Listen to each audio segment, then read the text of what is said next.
সদস্য আছেন, ছয়টা সাতটা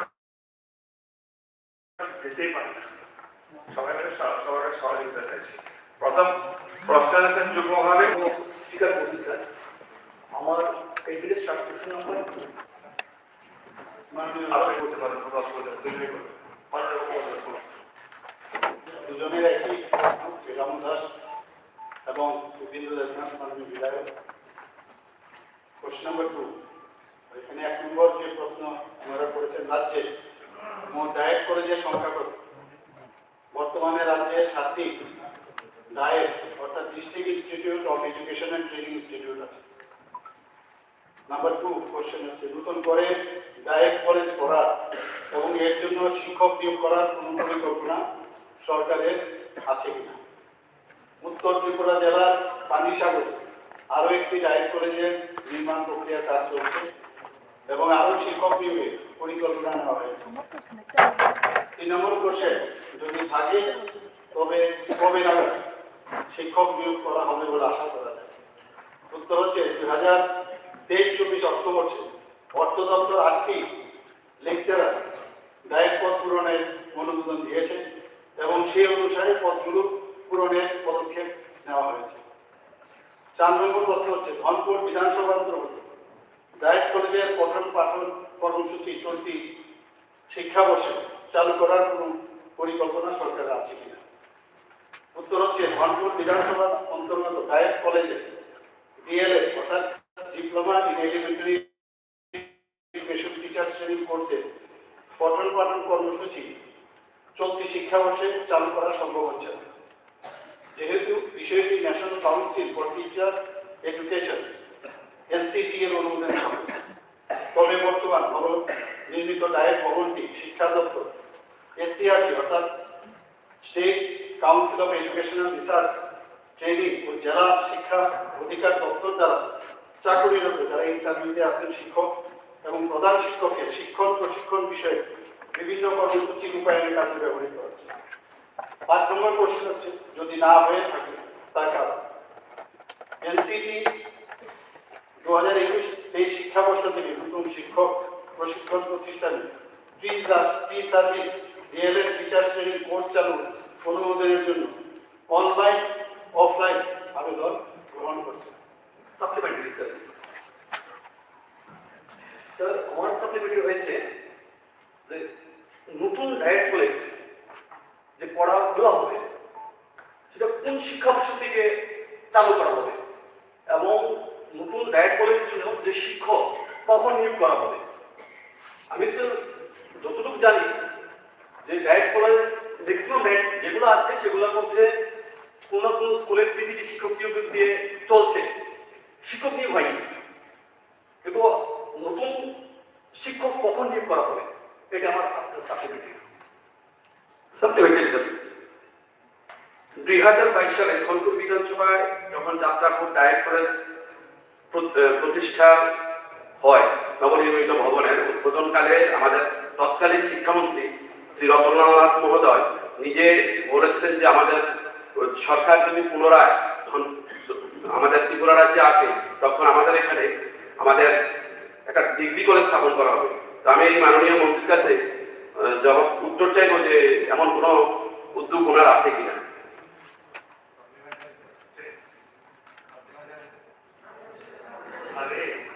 আগে আগে আগে আগে গুজরাটের উত্তর দিয়ে দিন, তারপর হবে।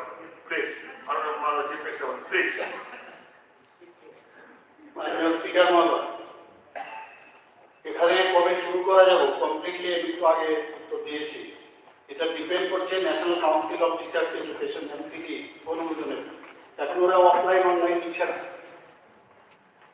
কাজে এখানে যখন অনুমোদন পাবো তখনই নতুন ডায়েট যখন কলেজ আমরা শুরু করবো বা ডায়েট আমরা কোর্স শুরু করবো ডিএলএড তখন বলা যাবে, এর আগে বলা যাবে না। তাছাড়া রাজ্যে বর্তমানে 7টি district institute of education and training স্থাপিত হয়েছে।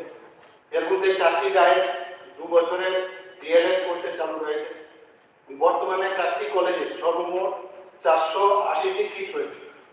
2023-25 শিক্ষাবর্ষে ডায়েট ভিত্তিতে ছাত্রছাত্রী ভর্তি সংখ্যা ডায়েট আগরতলা ছাত্রছাত্রী ভর্তি হয়েছে 200 জন, ডায়েট কাকরাবনি 180 জন, কমলপুরে 50 জন এবং কৈলাস শহরে 50 জন। আর বাকি যে 3টা ডায়েট আছে জেলা ভিত্তিক শিক্ষণ প্রশিক্ষণের বিভিন্ন প্রকল্প রূপায়ণের কাজে ব্যবহৃত হয়। শুধু তাই নয়, এখানে আমাদের নতুন ডায়েটগুলিতে যা কোর্স এখানে ডিএলএড কোর্স তো যখন আমাদের ইনস্টিটিউট অনুমোদন পাবেন সেটা দেব। আমি উল্লেখ করতে চাই এখানে এনসিটিই বর্তমানে integrated teachers education programme ITEP এর কোর্স চালু করেছে। রাজ্যে পাইলট প্রকল্প হিসাবে এনআইটি আগরতলাতে এই বছর থেকে 4 বছরের integrated course BSc BEd course চালু করা হয়েছে। আশা করা যাচ্ছে আগামী শিক্ষাবর্ষ থেকে আরো কয়েকটি কলেজ ITP কোর্সের জন্য অনুমোদন করা হবে। না ইয়ে মাননীয় মুখ্যমন্ত্রী মহোদয়, ওই যে নতুন সদস্য যেটা ব্যবস্থা করলেন ধনপুরের ব্যাপারে,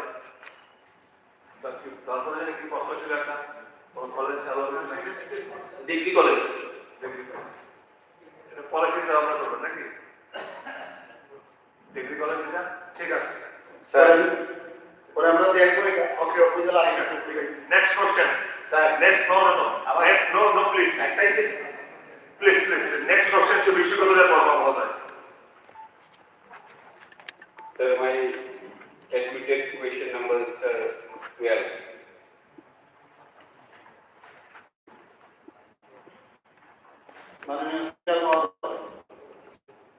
মাননীয় বিধায়ক বিশ্বজিৎ দেববর্মা মহোদয় স্টার্ট কোশ্চেন হচ্ছে 1 নম্বর প্রশ্ন উনি করেছেন, বর্তমানে কয়টি স্কুলে সাবজেক্ট পড়ানো হয়? প্রাথমিক স্তরে মোট বিদ্যালয়ের সংখ্যা 1363 এবং মাধ্যমিক স্তরে মোট বিদ্যালয়ের সংখ্যা 15টি, উচ্চ মাধ্যমিক স্তরে মোট বিদ্যালয়ের সংখ্যা 65। এই বিদ্যালয়তে ভাষাকে একটি বিষয় হিসাবে পড়ানো হয়। উপরে উল্লেখিত যে বিদ্যালয়গুলিতে ছাত্রছাত্রীদের জন্য বাংলার পরিবর্তে বিষয়ের বিকল্প হিসাবে পড়ানোর সুযোগ রয়েছে।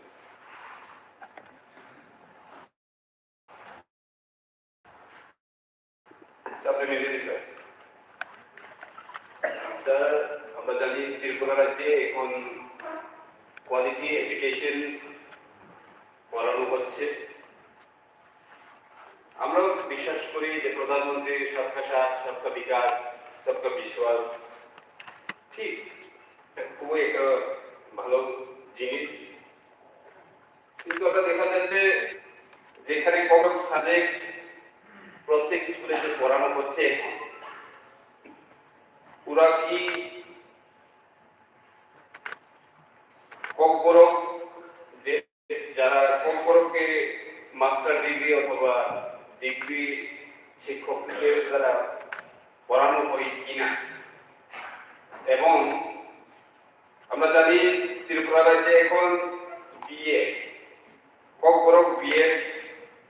করে মোর দেন 1000 আমাদের এখানে বেকার আছেন এবং MA BEd করা মোর দেন 200 স্টুডেন্ট এখানে আমরা দেখতে পাই।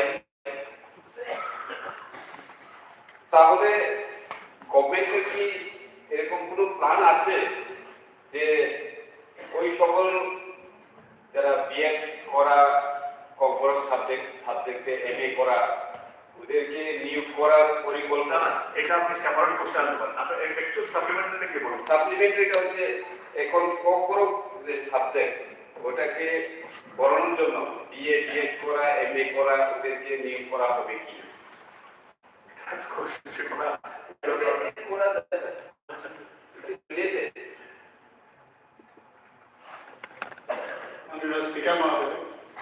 বিধায়ক প্রশ্নটা করেছেন, এখানে ইউনিটের মাধ্যমে যেহেতু আমাদের টিচারকে নিয়োগ করা হয়, এরকম কোনো সাবজেক্ট চেঞ্জ করে কিন্তু না হয়। যেহেতু আপনি প্রপোজালটা দিয়েছেন, আমরা ভবিষ্যতে চিন্তা করতে পারি। আপনার অবগতির জন্য আপনার প্রশ্ন যেটা আছে এর সাথে আমি একটু সাপ্লিমেন্টারি আমি কিছু আনসার আপনাকে দিতে চাই।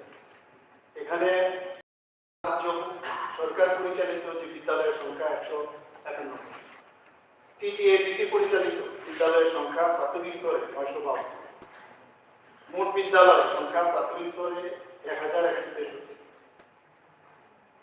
রাজ্য সরকার পরিচালিত বিদ্যালয়ের সংখ্যা মাধ্যমিক স্তরে সিবিএসই তে হচ্ছে 94, সিবিএসই তে 21, অর্থাৎ মোট বিদ্যালয়ের সংখ্যা মাধ্যমিক স্তরে 115। রাজ্য সরকার পরিচালিত বিদ্যালয়ের সংখ্যা উচ্চ মাধ্যমিক স্তরে টিবিএসসি অধীনে 40, সিবিএসসি অধীনে 25, মোট বিদ্যালয়ের সংখ্যা 35। সাপ্লিমেন্টারি স্যার, যারা হিস্ট্রিকে নিয়ে বিয়ে করেছে এদের বলা হচ্ছে তুমি কম্পোরক সাবজেক্টে নিয়ে পড়ো। How it can happen? কথা সরকার বলছে এবং কম্পোরক ভাষা নিয়ে আমার কাছে বেশ কয়েকটি লিস্ট আছে, আমি নাম বলতে পারবো। 15 জনের একটা লিস্ট এখানটায় আছে।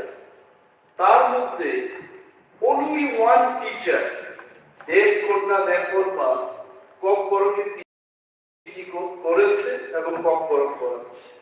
আদারওয়াইজ তন্দ্রা দেববর্মা গ্র্যাজুয়েট টিচার বিজয় কুমার স্কুল হিস্ট্রি নিয়ে করেছে। ডিম্পল রিয়া উজ্জ্বল গার্লস হাই স্কুলে গ্র্যাজুয়েট টিচার। এইভাবে যে হচ্ছে এটাকে যদি বন্ধ না করা যায় কম্পোরকে, কিন্তু এটা দপ্তরের কাছে আমরা জানতে চাইছি যে এই রিক্রুটমেন্ট প্রসেসটা আপনি শুরু করবেন কিনা।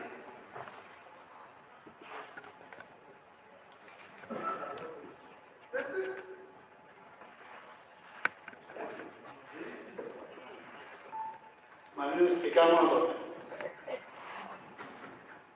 টিচার এলিজিবিলিটি যেটা আমি বললাম, সেখানে কিন্তু ন্যাশনাল কাউন্সিল ফর টিচার্স এডুকেশনের যে গাইডলাইন্স আছে সেইভাবে কিন্তু এখানে ভাষা শিক্ষক শিক্ষিকা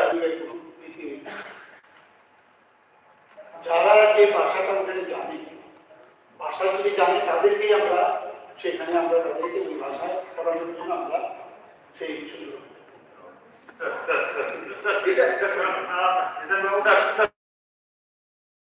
ভেরি ইম্পর্টেন্ট স্যার, সবাই যদি স্যার না না, আরে স্যার এটা তো প্রশ্ন তো ক্লিয়ার করতে হবে না স্যার।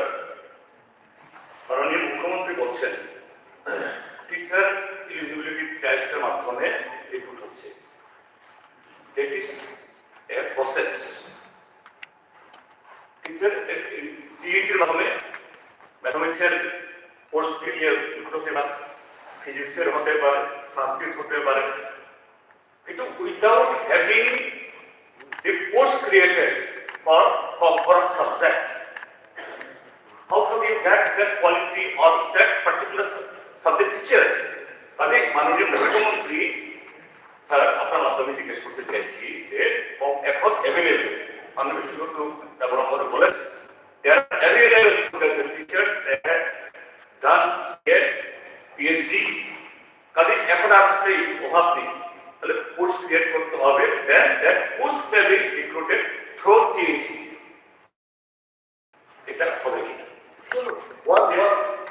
মাননীয় অধ্যক্ষ মহোদয়, আমিও I wanted to add that supplement. এইখানে আপনার সরকারি বলেছে একটা আরটিআই 12 তারিখ ডিসেম্বর 2023 আরটিআই সরকার বলেছে যে হাউ মেনি পোস্ট কম্পোরক টিচারের পোস্ট এখন পর্যন্ত সেকশন করা। Government has clearly given the figure 1540 জন। 1540 জন থেকে এখনো 240 ভ্যাকেন্ট পোস্ট পড়ে আছে। ইউ হ্যাভ স্যাংশন, কেন এটা নেওয়া যাবে?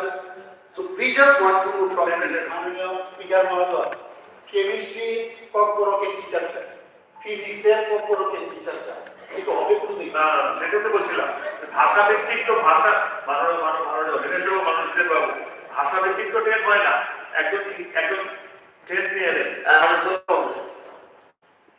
এটা আমি স্টাডি করেছি, একটু জটিলতা হয়ে ফেলছে।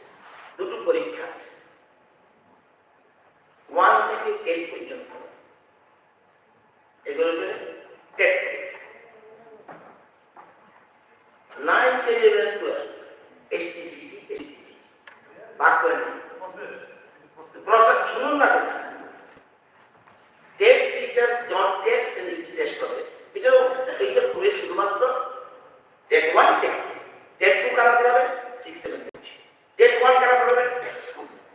1 2 3 4 5 এই জায়গাটা কিন্তু সাবজেক্ট নেই, জটিলতা করবেন না, এই জায়গাটা সাবজেক্টটা নেই, নো যা আছে সেটা বলতে পারবেন। নাও এসটিডি আপনি ঠিক বলেছেন, পোস্ট আছে কম্পরকে যখন কোর্সের জন্য এসটিডি নেই, দেখা গেল এখানে কম্পরক সাবজেক্ট ঠিক কিছু না, আমি আপনাকে তথ্য দিয়ে দেবো। তখন কি করবে গভর্নমেন্ট? তখন সরকার চিন্তা করল আমি যদি কম্পরক কোয়ালিফাইড টিচার না পাই, এসটিডি তো ওরা ভোট দিচ্ছে, আমি কি করবো? তখন দেখেছে যারা কম্পরক নই অন্য সাবজেক্টে পাস করেছে, ওই কম্পরক সাবজেক্টটা চালিয়ে যাওয়ার জন্য তাদেরকে দিয়ে কাজ করা হচ্ছে। এইটা অ্যাকচুয়াল তো কিন্তু কম্পরকে টিচার আমি আমার দায়িত্ব নিয়ে বলছি, দেখবেন তখন আপনি কম্পরকে অন্য সাবজেক্টে তখন উনি টিচার, উনি কম্পরক জানে। আমরা কি করছি, যে সাবজেক্টে পড়াচ্ছেন ইন এডিশন উনি কম্পরকটা পড়া। ধন্যবাদ, ধন্যবাদ। কিন্তু প্রশ্নটা হলো 1000 জন ছাত্রছাত্রী বিএড এমএড করে ফেলেছে, 240টা পোস্ট ভ্যাকেন্ট আছে সাবজেক্ট টিচারের জন্য। এইটা যদি নেওয়া হয় then this problem will not happen. ঠিক আছে, ওকে প্লিজ। তৃতীয় প্রশ্ন এনেছেন মাননীয় সদস্য সম্পলাল চাকমা।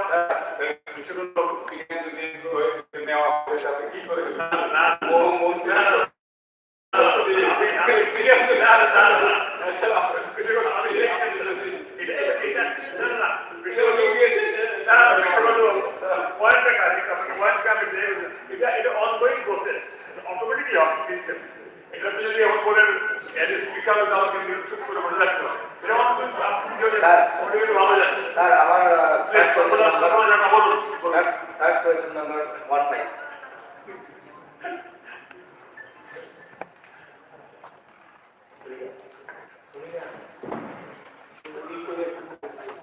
হ্যাঁ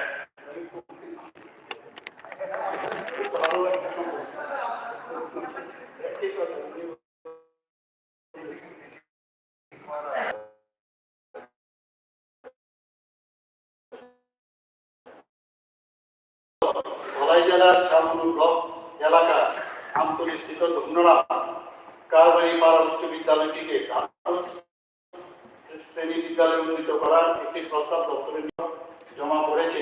প্রস্তাবটি দপ্তরের বিবেচনাধীন আছে। 2 নম্বর প্রশ্ন, থাকলে কবে নাগাদ বাস্তবায়িত করা যাবে বলে আশা করা যায়? ধন্যরাম কারবারি পাড়া উচ্চ বিদ্যালয়কে দ্বাদশ শ্রেণী বিদ্যালয়ে উন্নীত করার প্রস্তাবটি আগামী শিক্ষাবর্ষের জন্য বিবেচনাধীন রয়েছে। সাপ্লিমেন্টারি স্যার, যেহেতু বিবেচনাধীন তার জন্য আমি দপ্তরের মন্ত্রী তথা আমাদের রাজ্যের জনপ্রিয় মুখ্যমন্ত্রী মহোদয়কে ছামনোয়ার্দী ব্লক এলাকার জনগণের তরফ থেকে অনেক অনেক ধন্যবাদ জানাই। জনগণের প্রতি এই পজিটিভ চিন্তাধারা ওনার আছে আমরা জানি। এরপরেও বলতে হয়, বিদ্যাজ্যোতি প্রকল্পের আওতায় আমাদের সামনে ক্লাস 12 স্কুল যখন আসে তখন থেকে প্রথম পাঠনের জন্য আমরা জানি বিদ্যাজ্যোতি প্রকল্প সিবিএসসি কারিকুলামের আন্ডারে এখন চলছে। তো সেই অনুযায়ী সেখানে যেহেতু ইংলিশ মিডিয়ামে পড়াশোনা হবে এবং সিট সংখ্যা লিমিটেড,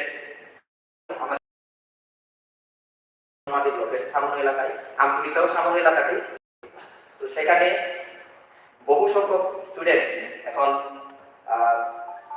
11-12 পড়ার জন্য, দ্বাদশ শ্রেণী ক্লাস 11-12 পড়ার জন্য মাধ্যমিক পাশের পর ভর্তির জন্য একটা সমস্যার সম্মুখীন হতে বাধ্য হচ্ছে। তো তার কারণে এটা খুব জরুরি হয়ে পড়েছে যে আরো একটা বিকল্প স্কুল যেখানে অন্যান্য স্টুডেন্টসরাও বিদ্যার্থী প্রকল্পের স্কুলের পাশাপাশি অন্য স্কুলে দ্বাদশ শ্রেণী বা ক্লাস 11-12 মাধ্যমিক পাশের পর ভর্তি হতে পারবে, তাদের শিক্ষা চালিয়ে যেতে পারবে। তার জন্য এটা এলাকাবাসীর জোরালো দাবি আমি মাননীয় মুখ্যমন্ত্রী মহোদয়ের কাছে রাখবো, যাতে আগামী শিক্ষাবর্ষ থেকে যে প্ল্যানিংটা রয়েছে সেটা যাতে বাস্তবায়িত হয়। ধন্যবাদ।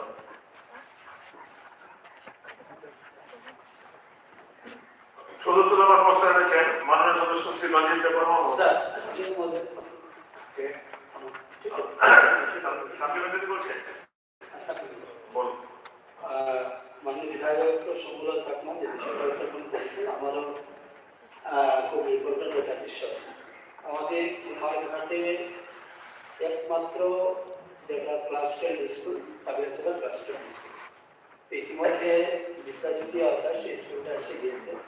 তার জন্য আমি মাননীয় মুখ্যমন্ত্রী তথা শিক্ষামন্ত্রী এবং সরকারকে আমার ধন্যবাদ জানাচ্ছি বিদ্যাজ্যোতি আওতায় আনতে। কিন্তু সমস্যাটা হচ্ছে কি যে এই ক্লাস 10 স্কুলটাকে বিদ্যাজ্যোতি করার ফলে যারা মানে মাধ্যমিকের পরে 11-এ ভর্তি হবে সেই ধরনের কোনো আশপাশে ক্লাস 10 স্কুল আর নেই।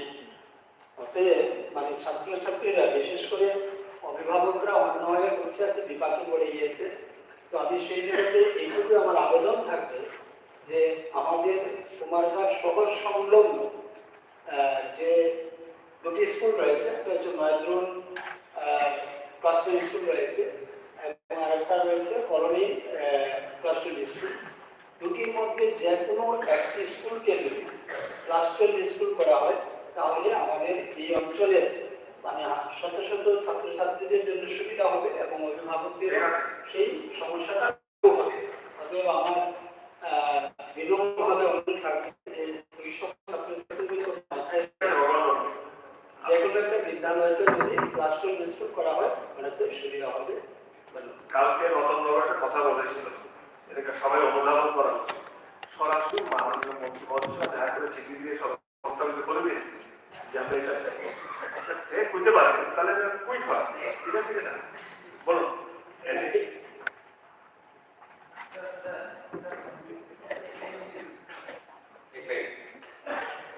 এখানে উচ্চ মাধ্যমিক বিদ্যালয়কে উন্নতি করার জন্য আমি অলরেডি মুখ্যমন্ত্রীর কাছে চিঠি দেওয়া আছে, ওনার সেক্রেটারি অথবা সেক্রেটারি আইডিয়া আছে, ওটা তাড়াতাড়ি ঠিক করে দেয় খুবই উপকার হবে আমাদের এরিয়া আকালিয়াছড়া হাই স্কুলটাকে হাই সেকেন্ডারি করে। ঠিক মাননীয় স্পিকার মহোদয়,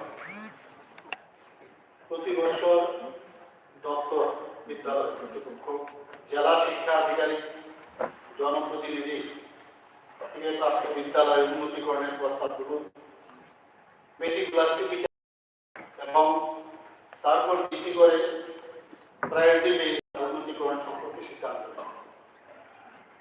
এখানে উল্লেখ করা যায় একটি উচ্চ বিদ্যালয়কে উচ্চতর মাধ্যমিক বিদ্যালয় উন্নতিকরণ করতে হয় তাহলে বিদ্যালয়ের পরিকাঠামো এবং ছাত্রছাত্রী শিক্ষক শিক্ষিকা শ্রেণীকক্ষের প্রতুলতা এবং বিদ্যালয় থেকে নিকটতম উচ্চতর মাধ্যমিক বিদ্যালয়ে কত দূরত্ব আছে সেটা বিবেচনা করা।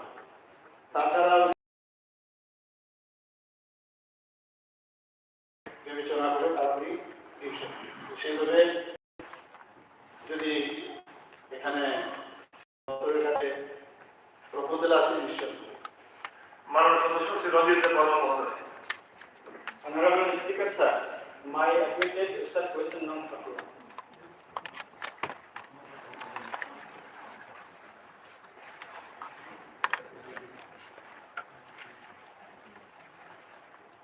মাননীয় বিধায়ক শ্রী রঞ্জিত দেববর্মা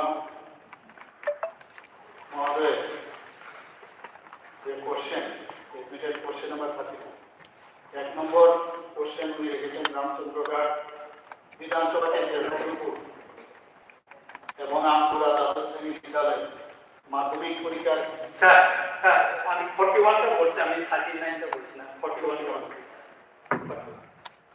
সরি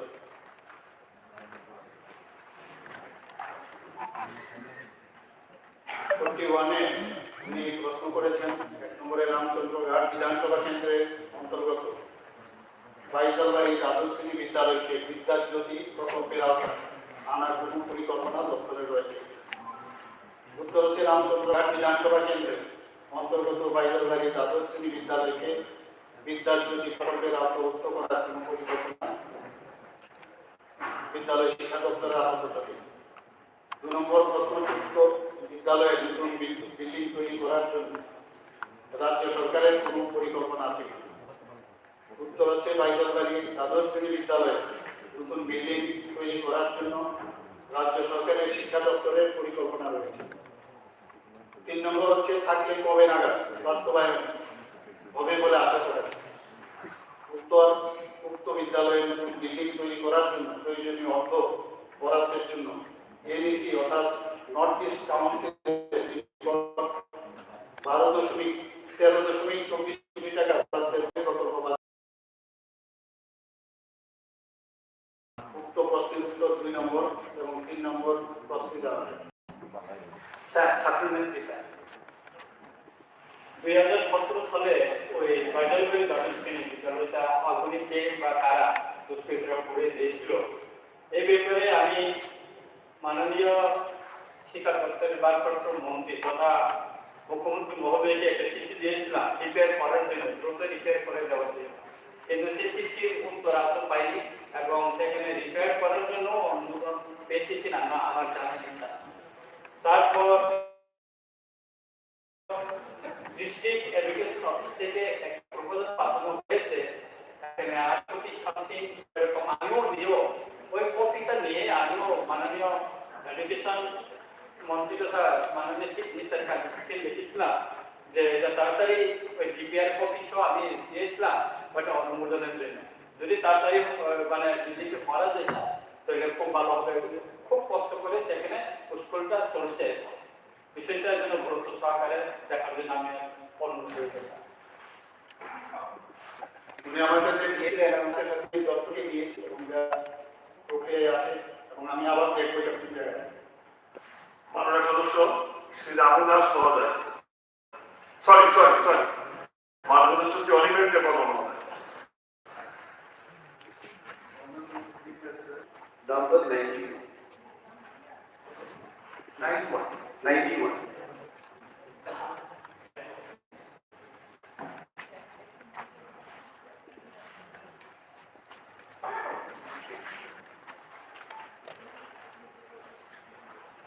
মাননীয় স্পিকার মহোদয়, এই বিলের স্টার্ট কোশ্চেন নাম্বার 91 মাননীয় বিধায়ক এবং আমাদের অপোজিশন লিডারের প্রশ্ন। 1 নম্বর হচ্ছে 2022 ইংরেজি 1 জানুয়ারি থেকে 2023 সাল 31 আগস্ট পর্যন্ত কতজন স্নাতক এবং স্নাতকোত্তর বেকারকে শিক্ষক শিক্ষিকা পদে অফার প্রদান করেছে? উত্তর হচ্ছে 2022 ইংরেজি 1 জানুয়ারি থেকে 2023 সালে 31 আগস্ট পর্যন্ত বিদ্যালয়ের মধ্যশিক্ষা অধিকারের অধীনে স্নাতক পদে 158 জন এবং স্নাতকোত্তর পদে 312 জন বেকারকে শিক্ষক শিক্ষিকা পদে অফার প্রদান করা হয়। Supplementary, sir. This is a very good news for all of us. যে 158 জন এবং 312 জন বেকারদের চাকরি হয়েছে। আমি অনারেবল চিফ মিনিস্টারকে ধন্যবাদ জানাবো এই বিষয়টা নিয়ে। তবে আমরা যদি জানতে চাইব এই শিক্ষক শিক্ষিকাদের যে অফারটা দেওয়া হলো এটি কি বাই পোস্টে দেওয়া হয়েছে না অন্য কোনো সিস্টেমে এটা দেওয়া হচ্ছে? কেন আমি বলছি, লাস্ট অন্তত 40 বছর ত্রিপুরা রাজ্য সরকারের যে সমস্ত কর্মচারীরা তারা যখন চাকরি পান, একটা পরম্পরা ছিল গ্রুপ ডি থেকে অফিসার পর্যন্ত অফারগুলো কিন্তু বাই পোস্টে যায়। সম্ভবত গত 16 ডিসেম্বর 2023 মাননীয় মুখ্যমন্ত্রী আগরতলার রবীন্দ্র শতবার্ষিকী ভবনে সিলেক্টেড কিছু জেআরবিটি ক্যান্ডিডেটদের দেখে 1000-এরও বেশি সিলেক্টেড ক্যান্ডিডেটদের দেখে অলমোস্ট লাইক পুরস্কার বিতরণের মতো করে অফারগুলো বিলি করতে খবরের কাগজে বেরিয়েছে এবং খবরে আমি দেখেছি। তখন আমার মনে হলো যে সিলেক্টেড ক্যান্ডিডেটরা এরা নিজ নিজের পরিশ্রমে নিজের মেধার উপর ভিত্তি করে তারা চাকরিটা পেয়েছে। আর এইভাবে যে ডেকে এদের পুরস্কার মত করে যদি দেওয়া হয়, আই পার্সোনালি ফিল যে এটা ওই সিলেক্টেড ক্যান্ডিডেটদের আমরা অবমাননা করছি, নাম্বার 1। নাম্বার 2, যদি মাননীয় মুখ্যমন্ত্রী এইভাবে অফারটা বন্টন করতে পারেন প্রচারের জন্য, তাহলে আমরা 60 জন বিধায়করা যারা নির্বাচিত আমাদের এলাকায়, আমরা ট্রেজারি বেঞ্চে যারা বসে আছেন বিধায়ক মন্ত্রীরা, নিজ নিজ এলাকা সিলেক্টেড ক্যান্ডিডেটদের আগামী দিন আমরাও যেন অফার বন্টন করতে পারি, এই ব্যবস্থা উনি করবেন কিনা। আই ওয়ান্ট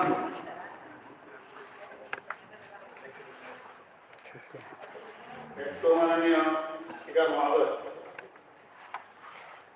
কথা হয়েছিল ওনার যে কোশ্চেন ছিল সেকেন্ডারি এডুকেশন ডিপার্টমেন্ট, আর উনি যে বিষয়টা উল্লেখ করেছেন সেটা হচ্ছে জিআরবিটি বিষয়। শিক্ষক শিক্ষিকার ক্ষেত্রেও জিজ্ঞেস করি।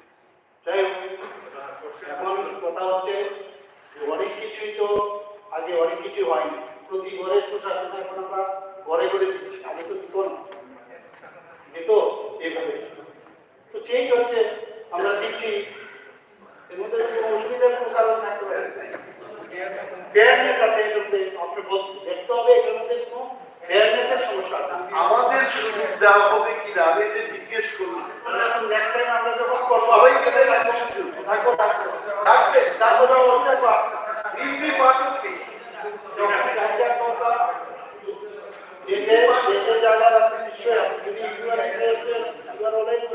মাননীয় অধ্যক্ষ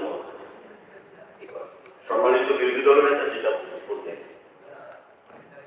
কনস্টিটিউশনে এমন কোনো বার নেই বা ইলিগেল কোনো কাজ মাননীয় মুখ্যমন্ত্রী করেননি জিআরবিটি জব কাজ সেগুলো সিলেক্টেড ক্যান্ডিডেটদের মধ্যে দিয়ে। For your kind information, honourable LOP, government of Assam একসঙ্গে মাননীয় স্বরাষ্ট্রমন্ত্রীকে দিয়ে চাকরি মেলা করে 25,000 অফার এভাবে ডিস্ট্রিবিউট করেছে। Government of Madhya Pradesh, government of Rajasthan, there are many instances. তো আমরা তো শিখি প্রতিদিনই বিভিন্ন রাজ্য থেকে, বিভিন্ন নেতৃত্ব থেকে। আপনারাও এডিসিতে যে অফার প্রদান করেছেন, চাকরি দিয়েছেন কতদিন আগে, আপনারাও দেখবেন এডিসিতে আমাদের অনেক জনপ্রতিনিধিরা আছে, সেভাবে আপনারা প্রদান করেছেন কি। তো দেয়ার আর মেনি ইনস্টেন্সেস, এটা আমার মনে হয় না লিগ্যাল কোনো বার রয়েছে, কারণ চাকরি দেওয়ার আগে ল ডিপার্টমেন্ট থেকে ভেটিং নিয়েই সমস্ত কিছু প্রদান করা হয়েছে। কারণ আমি বলতে চাইছি, তার জন্য বলছি মাননীয় অধ্যক্ষ মহোদয়, বিরোধী দল থেকে আজকে বিরোধী দলের যে প্রশ্নটা উঠিয়েছে, তার আগেও যখন আমাদের মাননীয় মুখ্যমন্ত্রী, মাননীয় কৃষিমন্ত্রী এভাবে অফার প্রদান করেছে, টিপ্পণী মারা হয়েছে যে পাবলিসিটির জন্য আমরা এভাবে অফার প্রদান করছি। তো সরকারে আসার পর জিআরবিটি হলো, পাবলিসিটি তো আমরা নেব, আপনারা বিগত দিনে নিতে পারেননি। আর আপনাদের আমলে তো 10,000 আজকে রাস্তায় এসে দাঁড়িয়েছে, ইলিগেলি চাকরি প্রদান করেছে। এবং আমরা যেটা করেছি লিগেলি করেছি, ছাত্র সংগঠন, যুব সংগঠনকে দিয়ে এটা বলার চেষ্টা করা হয়েছে যে জিআরবিটি সেখানে ট্রান্সপারেন্ট নয়, জিআরবিটিতে অনিয়ম হয়েছে, প্রমাণ করে দেখা। ঠিক আছে, ওকে, ঠিক আছে। Honorable Speaker, I have not protested it. I know. ঠিক আছে, অনেকটা নাইবার সেফটি হয়, ওকে, We want it to be. Everyone want it to be part of it. Honorable Speaker, sir. আগে কোনোদিন মাননীয় বিরোধী নেতা আগে কোনোদিন কিন্তু কখনো প্রফেসর নিয়োগ হয়েছে না, রিমেম্বার কোনদিন ত্রিপুরায় দেখতে আসে, কিন্তু দেখলাম কখনো তারা টিপিএসসি পেয়েছে, আমার কিছু না। কিন্তু কি করলাম, ওই যে অভাবটা ডাইরেক্ট মুখ চলে কেন ইলেকশন ডিক্লেয়ার হতে, আমি তাদেরকে নিয়োগ মানে সিলেকশন করেছি টিপিএসসি, বললো যে আমরা কত মুশকিল করে যাবো, কোন দিন আমরা কোর্স করবো। সমস্ত প্রফেসররা অবাক প্রবক যারা তারা চলে গেল তাদের ডিস্ট্রিবিউট করে দিয়েছে ডিপার্টমেন্ট বলছে তাহলে আসুন, ওরা জয়েন করুন। এইটাতে কোথায় করছে সব দেখতে হবে, ট্রান্সপারেন্সি আছে কিনা মেইন জিনিস। তবুও আপনাকে বলছেন যখন আমার ডিপার্টমেন্টে যদি ওরা আপনাকে ইনভাইট করে। ওকে ফাইন, ঠিক আছে। অনারেবল স্পিকার স্যার, এক মিনিট।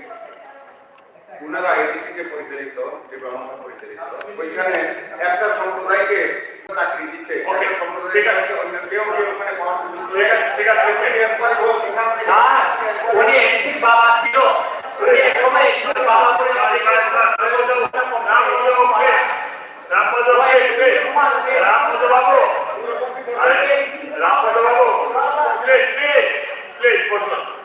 এখানে অনিল বাবুর কথা সূত্র ধরে বলতে পারি, অনিল বাবু আপনার ধন্যবাদ জানাই। চিফ মিনিস্টার জায়গা আপনি উল্লেখ করেছেন ওপেন স্টেজে মঞ্চে দিয়েছে, কোনো পাইপে উঠে দেওয়া হয়েছিল, এটা সবচেয়ে বড়। কিন্তু আপনাকে কথা বলছি, আপনাকে কি দেখতাম, আপনাকে কি দেখতাম পাইপের থেকে চোখে চোখে this is transparency, this is transparency, not project. Only to that area. Next question is Ramodas Mohan. Next is Ramodas Mohan. Now, Jitin Babu কোনো নাম বলা হয়েছে? এই যে কালকে আপনি বলেছেন ঠাকুর ঘরে কে কলা খায় না, কোনো নাম বলা হয়েছে? কোনো নাম বলা হয়েছে? কাজ নাম বলিনি, হঠাৎ করে গান বলা হয়ে গেল, আমি তো বুঝতে পারছি না। এই পুরো পার্টির নাম বলেনি, পুরো পার্টির নাম বলেনি। তাহলে পুরো পার্টির নাম বলা হয়েছে। আমি অনেক লোকের প্রশংসা করলাম যে আপনি বলেছেন এটা ক্রিস্টাল ক্লিয়ার যে মুখ্যমন্ত্রী মহোদয়েরা কোন পার্টির নাম হয়েছে সেটা বলি তো না, বলুন আপনি আপনার সুন্দর করুন ওটা কোন পার্টি বলছে আরে বলছে কোন পার্টি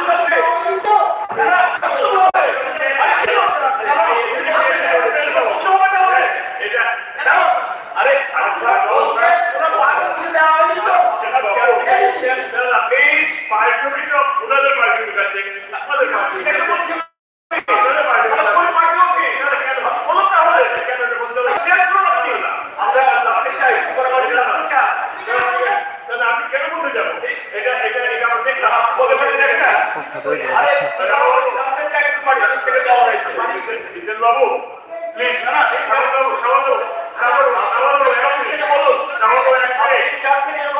আমি এই কথা বলতে পারেন না জিতেন বাবু, আপনাকে বলছি আপনি প্লিজ আমি আপনার শুভাকাঙ্ক্ষী হিসেবে বলছি, গতকাল তো দেখছি আপনি কিন্তু উত্তেজিত হয়ে যাচ্ছেন, এটা না এটা কিন্তু আমার কর্তব্য এটা আপনাকে এটা বলা যে উত্তেজিত হবেন না, আপনি উত্তেজিত হবেন না, উত্তেজিত হলে শরীরে অনেক ক্ষতি হয়, এটা আপনি আমাকে ভালো না, ঠিক আছে স্যার। আমি ভুল করলে আপনি ধরিয়ে নেবেন, আপনি ভুল করলেও আমার দায়িত্ব আছে, আমি স্বীকার করলাম তো, it's right of the member, I do agri, কিন্তু আমি বলছি আপনি অ্যাক্সিডেন্ট হবেন না, এটা আমার রিকোয়েস্ট আপনার কাছে, আপনাকে আমরা অনেক দিন চাই। রামু বাবু প্লিজ ক্ষমতা চলে যাওয়ার পরে এরকমই ঠিক আছে। মাননীয় স্পিকার মহোদয়, আমার এখানে চার কোশ্চেন নাম্বার 9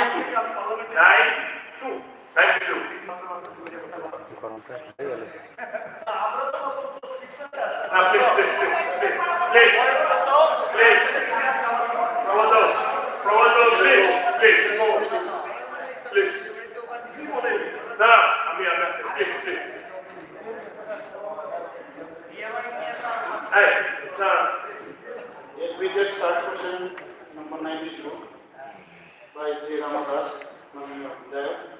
এক নম্বর হচ্ছে প্রতাপগড় বিধানসভা অন্তর্গত ডক্টর বি.আর. আম্বেদকর বিদ্যাজ্যোতি স্কুলের নতুন দ্বিতল শ্রেণী কক্ষ নির্মাণ করার কোন পরিকল্পনা সরকারের আছে? উত্তর হচ্ছে প্রতাপগড় বিধানসভা অন্তর্গত ডক্টর বি.আর. আম্বেদকর বিদ্যাজ্যোতি স্কুলে নতুন দ্বিতল শ্রেণী কক্ষ নির্মাণ করার কোন পরিকল্পনা বর্তমান বছরে সরকারের নেই। থাকলে কবে নাগাদ কাজ শুরু হবে বলে আশা করেন? এক নম্বর প্রশ্নের উত্তরের সাপেক্ষে 2 নম্বর প্রশ্নের উত্তর প্রযোজ্য নয়। সাপ্লিমেন্টারি স্যার, প্রতাপগড় বিধানসভা অন্তর্গত ডক্টর বি.আর. আম্বেদকর বিদ্যাভবন, এটাকে পরিকাঠামোহীন বিদ্যাজ্যোতি স্কুল। স্যার এই স্কুলটা ত্রিপুরা রাজ্যের মধ্যে ছাত্রছাত্রীর সংখ্যার অনুপাতে 3 নম্বর ছিল।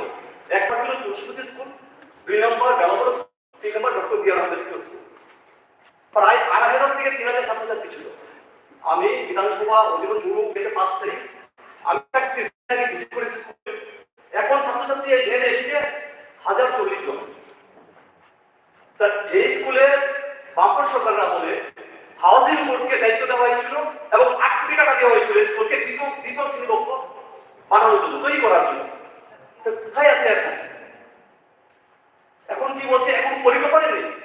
তো তৎকালীন সময় যে বামপন সরকার আমলে দেওয়া হয়েছিল 8 কোটি টাকা হাউজিং বোর্ডকে, এটা কোথায় গেছে? এবং একটা বিদ্যাজ্যোতি স্কুল পড়তে গেলে আমি স্কুলে যখন ঢুকি, বিদ্যুতের সমস্যা। মাননীয় সদস্য, আপনার সাপ্লিমেন্টারি এই স্যার, সাপ্লিমেন্টারি যে এখন যে শিক্ষক নেই, শিক্ষকের সমস্যা, এবং এই এলাকা যে এলাকাটা বিদ্যুতের স্কুল করা হয়েছে এলাকাটা গরিব এলাকা। এখন ছাত্রছাত্রী অভিভাবকরা এই স্কুল থেকে ছেলেমেয়েদেরকে অন্য স্কুল ভর্তি করেছে, কারণ পয়সা দিয়ে করা সম্ভব না, গরিব এলাকা কষ্ট নেই স্যার, এখানে সমস্যাটা এলাকা বিশাল সমস্যা স্কুলে। এই বিদ্যুৎ স্কুল ছাত্রছাত্রী এখন স্কুলে আসছে না, কারণ গরিব এলাকার প্রত্যেক অভিভাবকের টাকা দেয় স্কুলের মধ্যে, প্রতিদিন স্কুলে গেলে টাকা দিতে হয়। তো আমরা যখন করছিলাম শিক্ষা সকলের জন্য, তো শিক্ষা তো সকলের জন্য না, পয়সাদার শিক্ষা তার এখন বোঝা যাচ্ছে। এখন তারা আমার সাথে সরকার কখন উদ্যোগ নেবে এই দ্বিতীয় শ্রেণীকক্ষ তৈরি করার জন্য? মাননীয় স্পিকার মহোদয়, আমার মনে হয় নববর্ষ আরো কয়েকবার এখানে যেতে হবে। এখানে কি হচ্ছে না হচ্ছে, দরকার পড়লে আমিও যাব। আপনার অবগতির জন্য জানাচ্ছি যে বর্তমানে আপনি বলছেন ওইখানকার স্টুডেন্টের সংখ্যা খুবই হয়ে যাচ্ছে। বিদ্যালয়তে এখন 1039 জন ছাত্রছাত্রী আছে তো, 36 জন শিক্ষক কর্মচারী রয়েছে, 29 জন নাই। আপনি বলছেন আমার কাগজে 36 জন,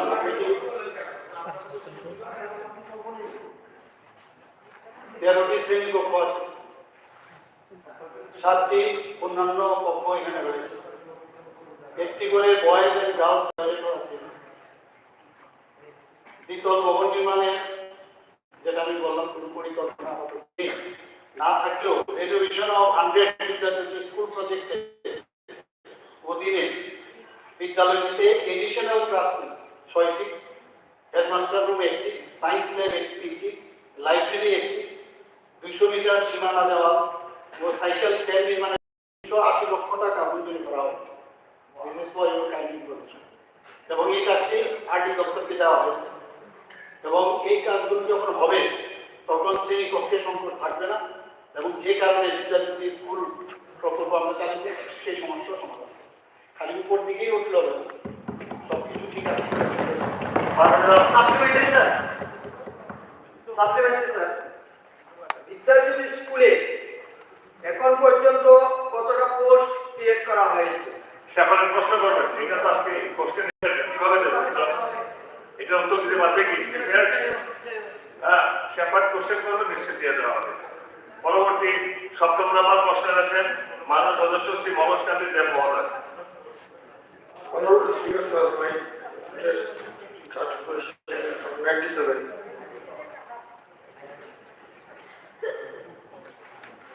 অধ্যক্ষ মহোদয়, মাননীয় বিধায়ক শ্রী মনোজ কান্তি দেব মহোদয়, স্টার্ট কোশ্চেন যারা এডমিটেড স্টার্ট কোশ্চেন আমার 97। 1 নম্বর হচ্ছে কমলপুর ডিএলইডি কলেজটি বিএড গুলার পরিকল্পনা দপ্তর রয়েছে। State council of educational research যেটাকে এসিআরটি, এসিআরটি পরিচালিত district institute of education and training ডায়েটে বিএড কোর্স করানোর সংস্থা, তাই কমলপুর ডায়েটে বিএড কোর্স খোলার কোনো পরিকল্পনা করতে হবে। 2 নম্বর হচ্ছে থাকলে কবে নাগাদ আশা করা যায়? 1 নম্বর প্রশ্নের উত্তরের সাপেক্ষে 2 নম্বর প্রশ্নের প্রশ্ন করতে হবে।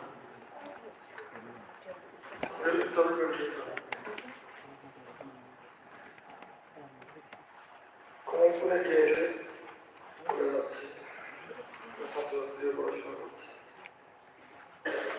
বিএড কলেজ কমলপুরের রাজনীতি কম, সুতরাং বিএড পড়াশোনার জন্য ছাত্রীরা মাধ্যমিক হয়ে যায়, বয়ে রেখে যেতে হয়, কলকাতাতে যেতে হয়।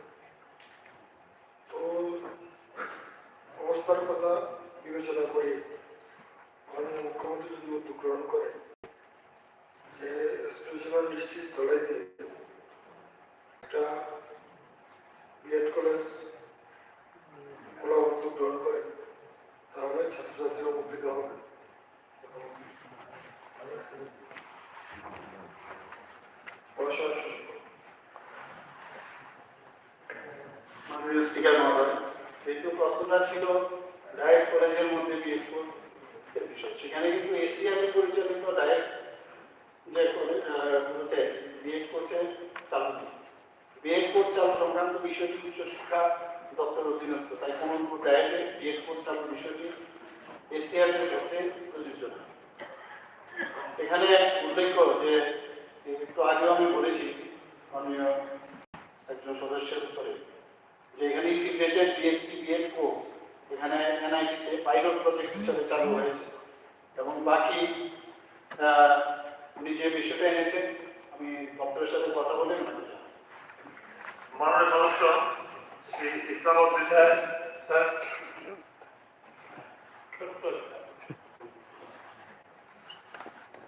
মাননীয় তদানীন্তন শিক্ষামন্ত্রী রতনলাল নাথ 2018 সালে প্রথম সেশন বলেছিল যে ত্রিপুরাতে 4টা নতুন বিএড কলেজ করা। এই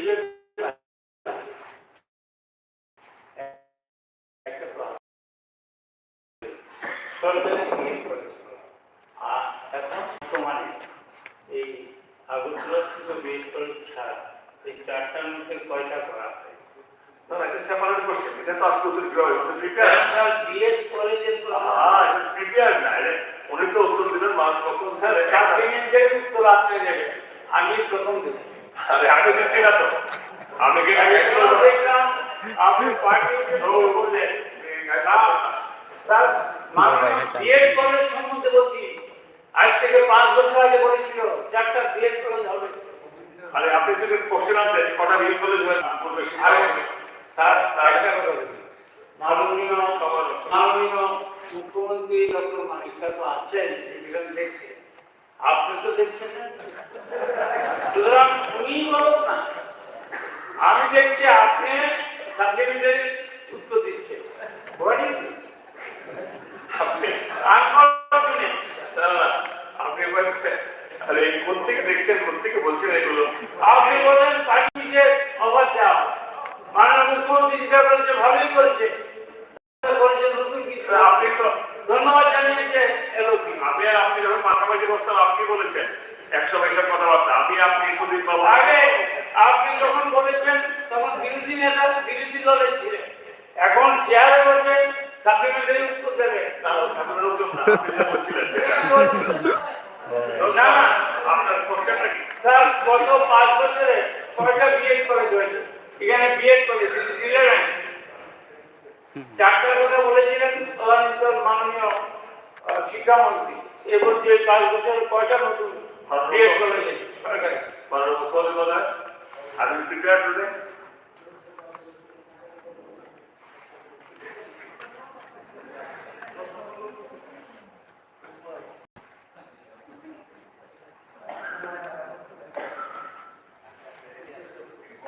মাননীয় বিধায়ক শ্রী গোপাল বাবুর সাপ্লিমেন্টারি কোশ্চেন, সেই কোশ্চেনের উত্তর তো আগে জানলে উত্তরটা অসুন্দর করে টিকে রাখতে হবে। হঠাৎ করে বললে কিন্তু আপনি বুঝেন ভালো যে কটা বিএড কলেজ কি বিষয়, যেখানে যে বিষয় নিয়ে এখানে কথা হচ্ছে তার উত্তর কিন্তু আমি দিয়েছি। যে এনসিআরটি যে গাইডলাইন আছে সেখানে কিন্তু মানে এইভাবে আমরা বিএড কলেজ মানে ডায়েট কলেজে আমরা কিছু করতে পারি, সেটা হচ্ছে আসল। ওকে,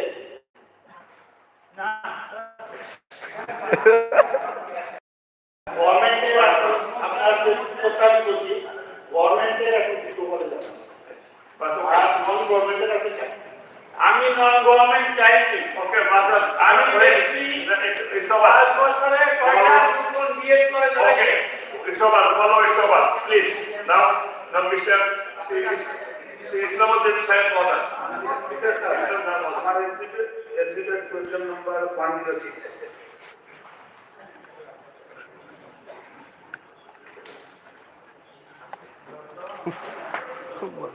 অনারেবল স্পিকার স্যার, মাননীয় বিধায়ক ইসলামউদ্দিন মহোদয় প্রশ্ন করেছেন। প্রশ্ন কদমতলা ব্লকের অন্তর্গত ভর্তি হাওরকে কেন্দ্র করে মাছ উৎপাদনের দপ্তরের কোনো পরিকল্পনা আছে কি? কদমতলা ব্লকের অন্তর্গত ভর্তি হাওরকে কেন্দ্র করে মাছ উৎপাদনের জন্য আপাতত কোনো পরিকল্পনা নেই। থাকলে এর রূপরেখা কি হবে? এক নম্বর প্রশ্নের উত্তরে এই প্রশ্ন আসে না। প্রশ্ন 3, না থাকলে তার কারণ কি? কদমতলা ব্লকের অন্তর্গত ভর্তি হাওরকে কেন্দ্র করে মাছ উৎপাদনের জন্য দপ্তরের কাছে কোনো প্রস্তাব আপাতত আসেনি। সাপ্লিমেন্টারি প্রতি হাওড় হয়েছে একটা বৃহত্তর হাওড়।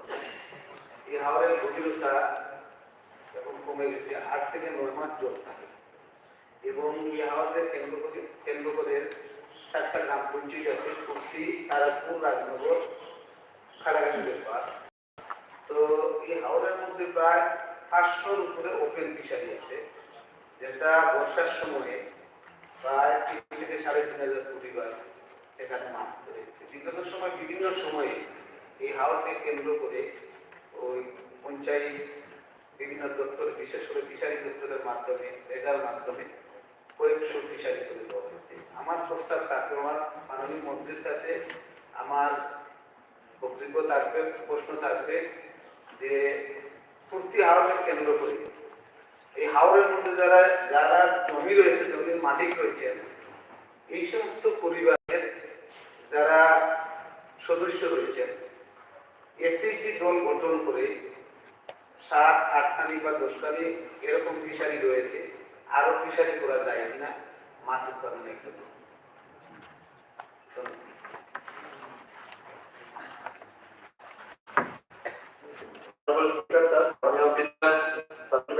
প্রশ্ন রেখেছেন, আমি আপনাকে ধন্যবাদ জানাচ্ছি। এটা আমাদের দপ্তরের সাথে খুব রিলেভেন্ট ইস্যু এবং আপনার অবগতির জন্য জানাচ্ছি, আমি ফিশারি ডিপার্টমেন্টের দায়িত্ব নেওয়ার পরে পুরো রাজ্যে আমরা একটা মিশন আমরা চালিয়েছি। আমি এবং আমার পার্সোনাল যেটা অবজারভেশন আমি দেখলাম যে পরিমাণ জলাশয়কে ব্যবহার করে আমাদের যে মাছ উৎপাদন রয়েছে বর্তমানে, তার প্রায় সমসাময়িক জলাশয় আছে যেগুলি আনইউটিলাইজ কন্ডিশনে ফাংশনাল কন্ডিশনে আছে।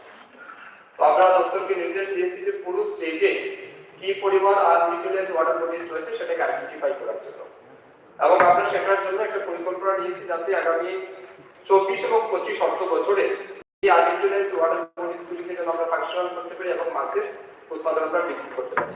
সে অনুযায়ী আপনার কদমতলাতেও আমরা কদমতলা ব্লকে আমাদের নর্থ ত্রিপুরা জেলাতে যেটা আমাদের ওয়াটার এরিয়া রয়েছে 3493.94 হেক্টর, তার মধ্যে 425.66 হেক্টর জমি আমরা কদমতলা ব্লকে আইডেন্টিফাই করেছি। আমার মনে হচ্ছে নিশ্চিত আপনার এই এরিয়াটা আসবে, এবং আমি দপ্তর থেকে খোঁজ নিয়ে যেটা দেখলাম আপনার যে জলাশয়ের কথা বলছেন হাওড়ের, এখানে ম্যাক্সিমাম প্রাইভেট ল্যান্ড মানে ওনার রয়েছে জমির মালিক।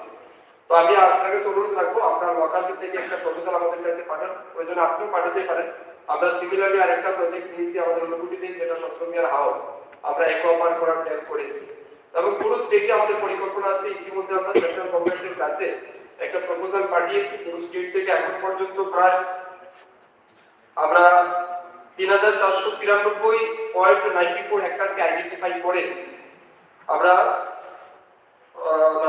এটাতে আমাদের প্রায় 153 হেক্টর যেটা আনইউটিলাইজ কন্ডিশন আছে এই বছর আমরা ফাংশনাল করার জন্য প্ল্যান নিয়েছি, এবং অলরেডি সেন্ট্রাল গভর্নমেন্টের কাছে আমরা ডিপিআর সহ সাবমিট করেছি। তো আশা রাখছি আগামী অর্থ বছরের মধ্যে এটা সেকশন পেয়ে যাবো, তাহলে আমরা নিশ্চিত সেটা করবো। আর আপনি যেটা স্পেসিফিক বলেছেন, আমি যখন নর্থ ত্রিপুরা নেক্সট টাইম ভিজিটে যাবো নিশ্চয়ই আপনার এলাকাও দেখবো, আপনিও সহযোগিতা করবেন এবং নিশ্চয়ই এটা প্রপোজাল পাঠিয়ে দেবেন। আমাদের পরিকল্পনা আছে সেই সমস্ত জলাশয়গুলিকে কাজে লাগানো যাবে। Thank you. প্রশ্নোত্তর পর্ব শেষ। মাননীয় সদস্য সাধারণত অত্যন্ত করবেন যে সময় তারকা চিহ্নিত প্রশ্নোত্তর দেওয়া সম্ভব হয়নি, সেগুলো সহ তারকা চিহ্নকে প্রশ্নপত্র উত্তর সভাকে মিলে পেশ করার জন্য সংশ্লিষ্ট বিভাগীয় মাননীয় মন্ত্রীদের মহোদয়কে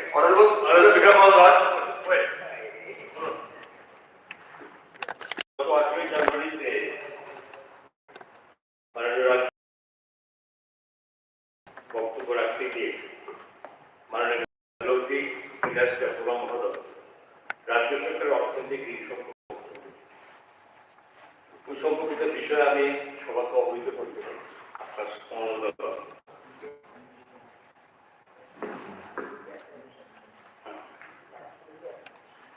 একটা দিয়েছে উনি যেটা বক্তব্য রেখেছিলেন।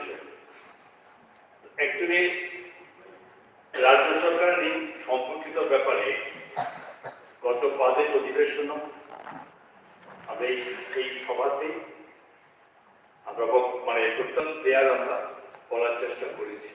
মাননীয় মন্ত্রী মহোদয় এই সম্পর্কিত প্রশ্ন রেখেছিলেন, তবু উনি 8ই জানুয়ারিতে যে বক্তব্য উনি রেখেছিলেন যে রাজ্য সরকার অর্থনৈতিক দিনে জরাজীর্ণ অবস্থা আছে, রাজ্যের মানুষ সুশাসন অনেক দূরের কথা, তার ঋণের বোঝায় ভালো।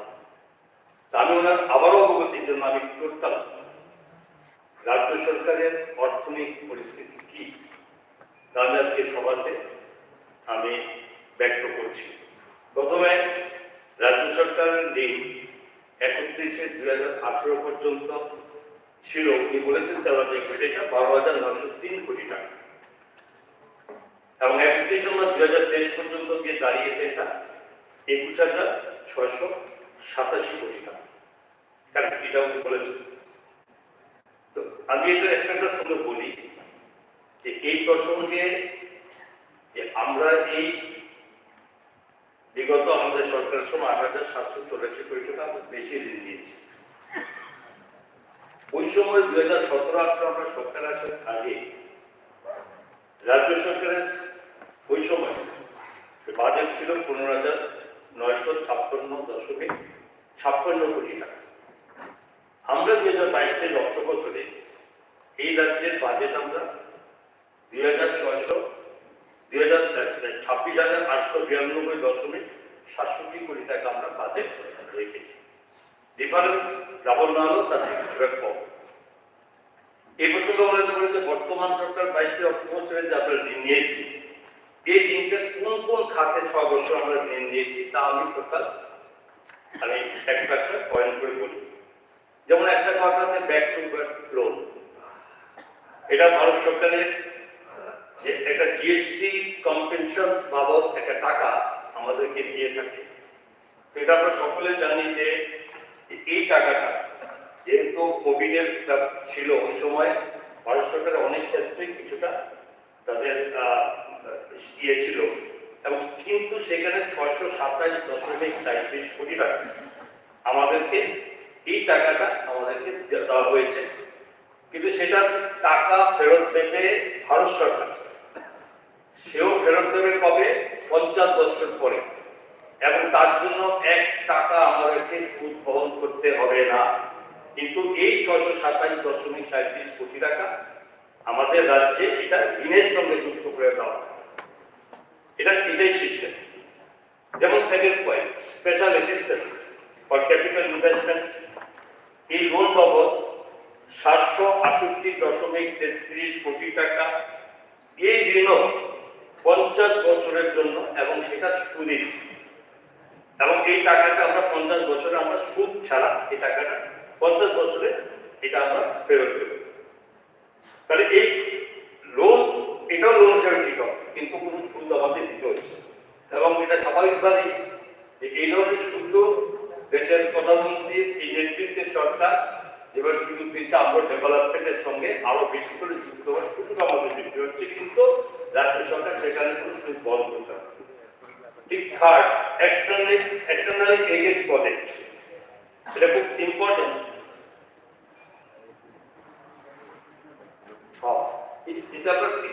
আমরা কি কি এরপরে দেখুন, এই যে এই প্রজেক্টের মাধ্যমে 66.59 কোটি টাকা আমরা এটাও ঋণ হিসাবে আমাদের দীর্ঘমেয়াদী ঋণ, এবং কম সুদের এই ঋণের 90% কেন্দ্রীয় সরকার পরিশোধ করে, আর 10% আমরা গ্রহণ করব।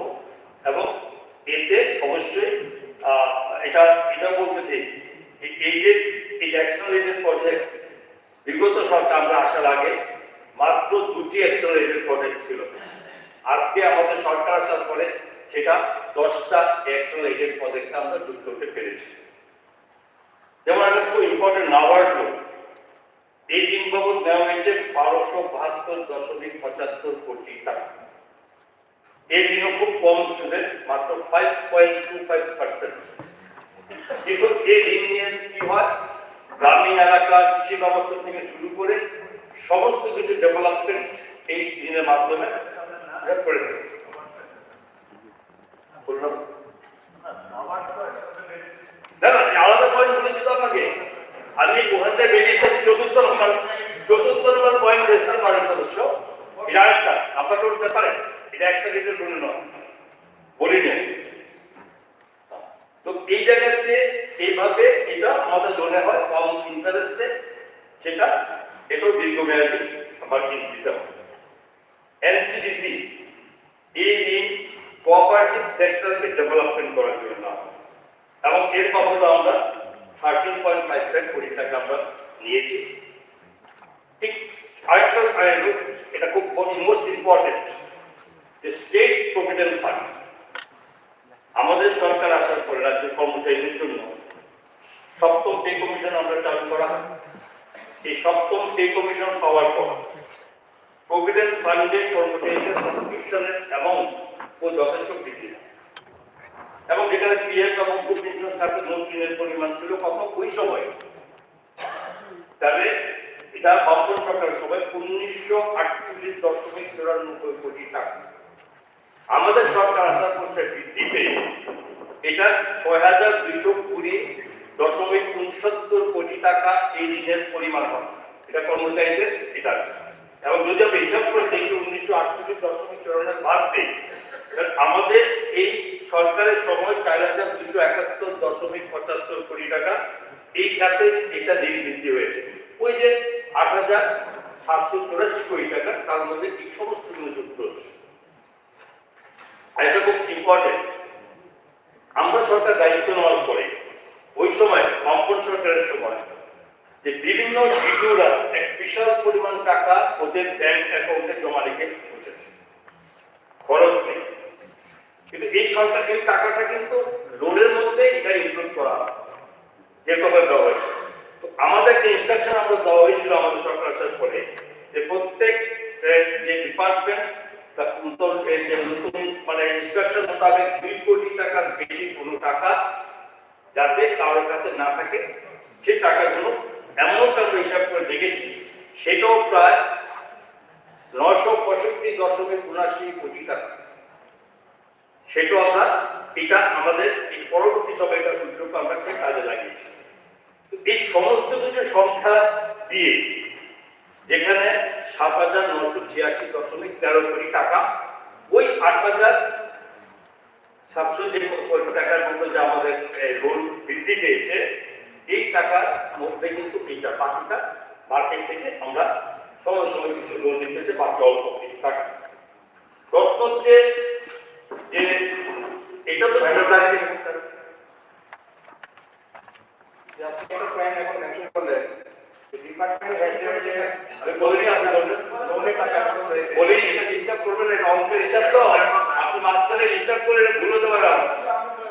বলতে দিন আমাকে। তো এই খাতে টোটাল লোনটা আপনার এই জায়গায় আমরা পৌঁছেছি। আপনি আরেকটা কথা বলেছেন যে ইন্টারেস্ট পেমেন্ট, হ্যাঁ এই যে আমরা লোন নিচ্ছি না, ইন্টারেস্ট কিন্তু এটা 10 পর থেকে শুরু হয়। ইন্টারেস্ট পেমেন্ট করি যে আমরা এর আগে ইন্টারেস্ট পেমেন্ট করেছি 1501.73 কোটি টাকা। ওই যে 12,900 কোটি টাকা দিয়েছে, সেগুলো কিন্তু ইন্টারেস্ট আমরা পে করছি। আমাদের টাকার সময় আসবে, সেটা পরে এই টাকা যেটা আপনি দিতে হবে। এবং সেই সঙ্গে এটা জেনে নিন যে আমরা যে রিপেমেন্ট, এই যে লোন নেওয়া হয়েছে, এই রিপেমেন্টটা আমরা 918.25 কোটি টাকা ফেরত দিয়েছি। এই টোটাল এই হিসাবে এরপর আসুন, সবচেয়ে বড় কথা হচ্ছে যে আমাদের যে এই যে ফিস্কাল ডিসিপ্লিন আমাদের এই রাজ্যে ভালো থাকে প্রমাণিত। যেমন 2017-18 বামপন সরকার লাস্ট আমাদের আসার আগে তাদের টার্গেট ছিল যে তারা কতটা নিতে পারবে এই ফিস্কাল এই ডিসিপ্লিন অনুযায়ী। সেখানে 3.25% নেওয়ার কথা ছিল, ওনারা নিয়েছেন কত, অ্যাচিভমেন্ট করেছেন 4.74%, বেশি। ঠিক 2021-এ আমাদের সরকার সময় আমাদের 5% আমাদের ছিল টার্গেট, কিন্তু আমরা নিয়েছি 2.54%, মানে অর্ধেকটা আমরা করেছি মাননীয় মুখ্যমন্ত্রীর নেতৃত্বে আমরা সরকার। এটা আপনাদের জানার উদ্দেশ্য হচ্ছে যে এটা যাতে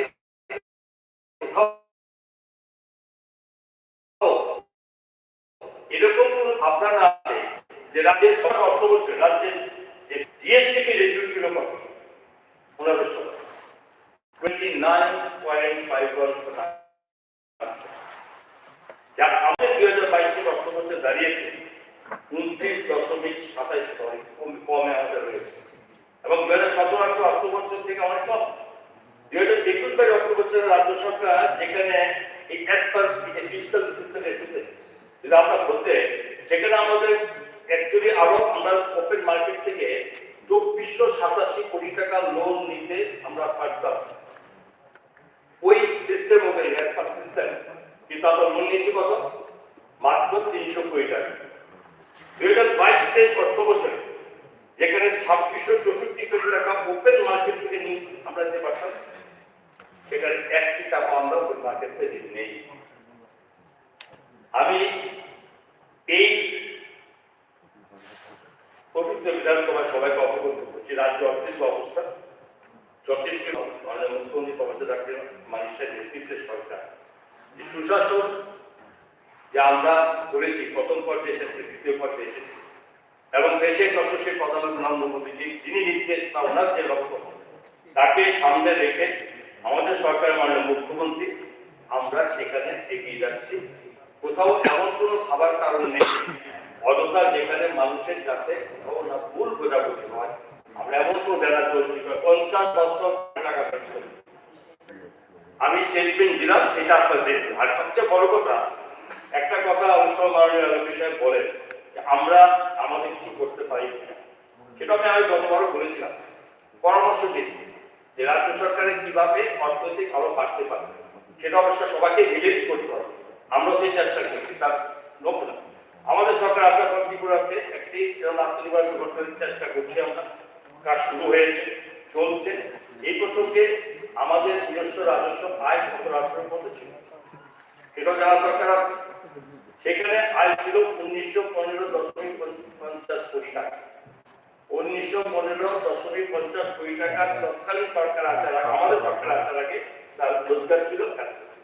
এবার 2022 অর্থ বছর আমাদের নিজস্ব আয় সেখানে দাঁড়িয়েছে 3402.3 কোটি টাকা, যেটা 77.64% বৃদ্ধি পেয়েছে।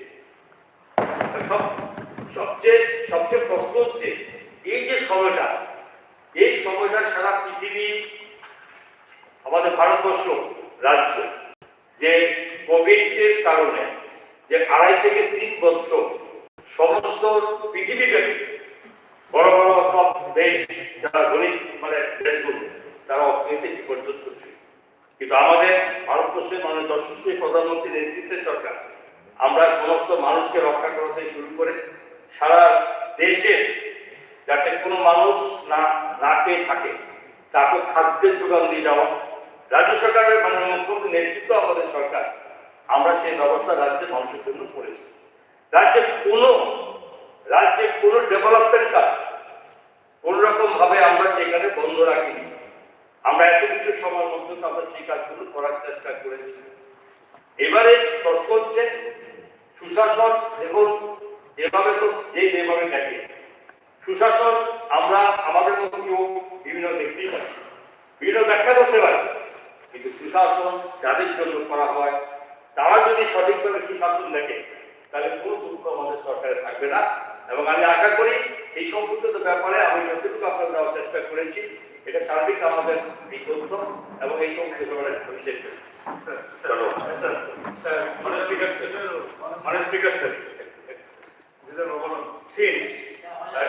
স্টেটমেন্ট বলছে স্যার,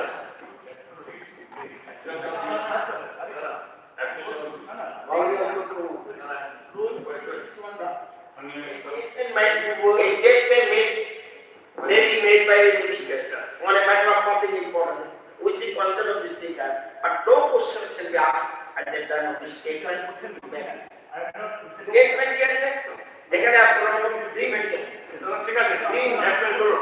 না না He was, since he was replying to my speech, না এটা তো স্টেটমেন্ট I এবং এবং শুধু বলছেন না আপনারা আয় বাড়লো কিন্তু আরে ট্যাক্স কি পরিমাণে বেড়েছে এটাও যদি একটু ভেরিফাই করা হয়।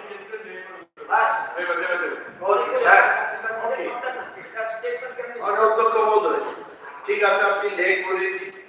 যথেষ্ট হার্ড ওয়ার্ক করে উনি স্টেটমেন্টটা দিয়েছেন। পরবর্তী সময় যদি সুযোগ থাকে অবশ্যই বলবো। ওকে, সিন্স পরিষদীয় মন্ত্রী রুলসটা দেখিয়েছেন, এই রুলসের বাইরে আমরা কেউ যাবো স্যার। একটা জিনিস আপনার গুজরে আনছি, প্রতিবাদী কলম পত্রিকায়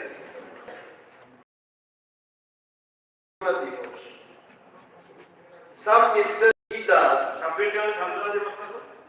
some leader, I বলছি যে some Mr. Leaders under secretary to the government of Tripura, পুলিশের ডিজি, চিফ সেক্রেটারি, সমস্ত ডিপার্টমেন্টে উনি চিঠি লিখে বলেছেন as part of the state level program for celebration of Independence Day, Honorable Chief Minister Tripura Professor Dr. Parisha will ceremonially unfurl the national flag at 9 a.m.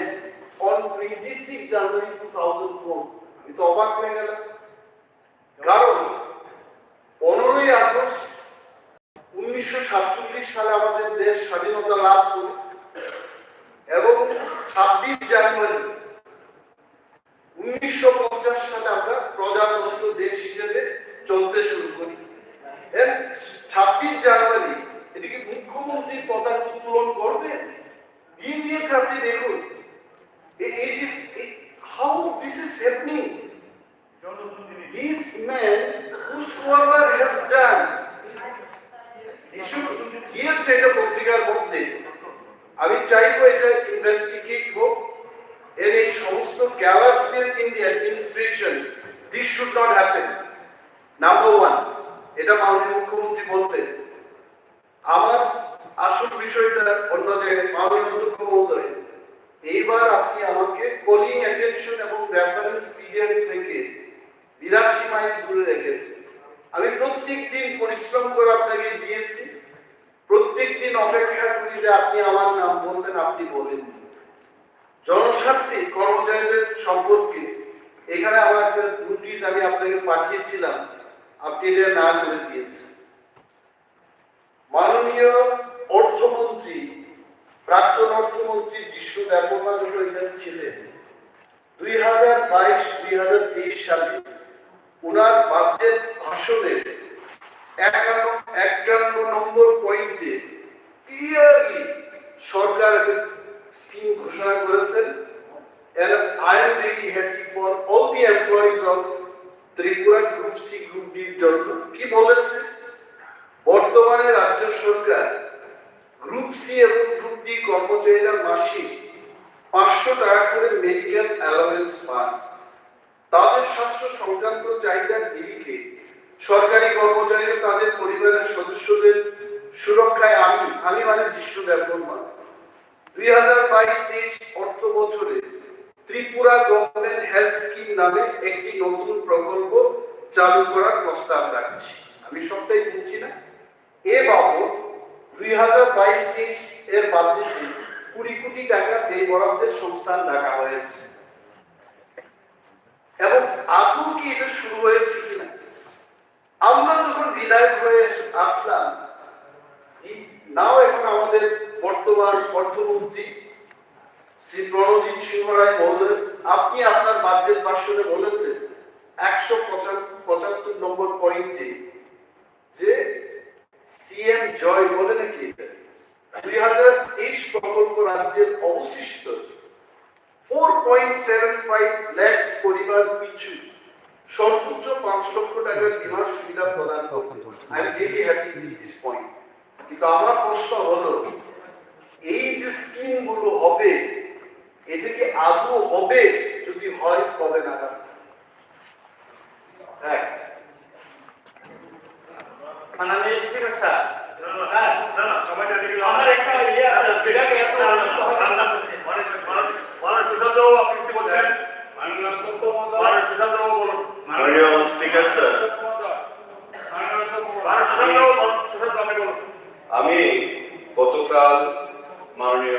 সদস্য আমাদের sir senior member statement করেছে এই ব্যাপারে আমাদের বলার আছে।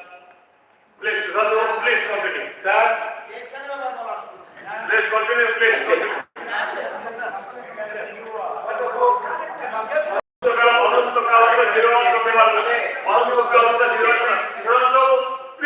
মাননীয় speaker sir, সম্মানিত সদস্য জিতেন চৌধুরী মহোদয়, গতকাল গভর্নরের পর আলোচনা রাখছিলেন এবং একটা ইস্যু নিয়ে রেজ করেছিলেন প্যাডি প্রকিউরমেন্ট, এবং এই প্যাডি প্রকিউরমেন্ট উনি যে তথ্য দিয়েছিলেন, আমি ওনার বক্তব্যের সময়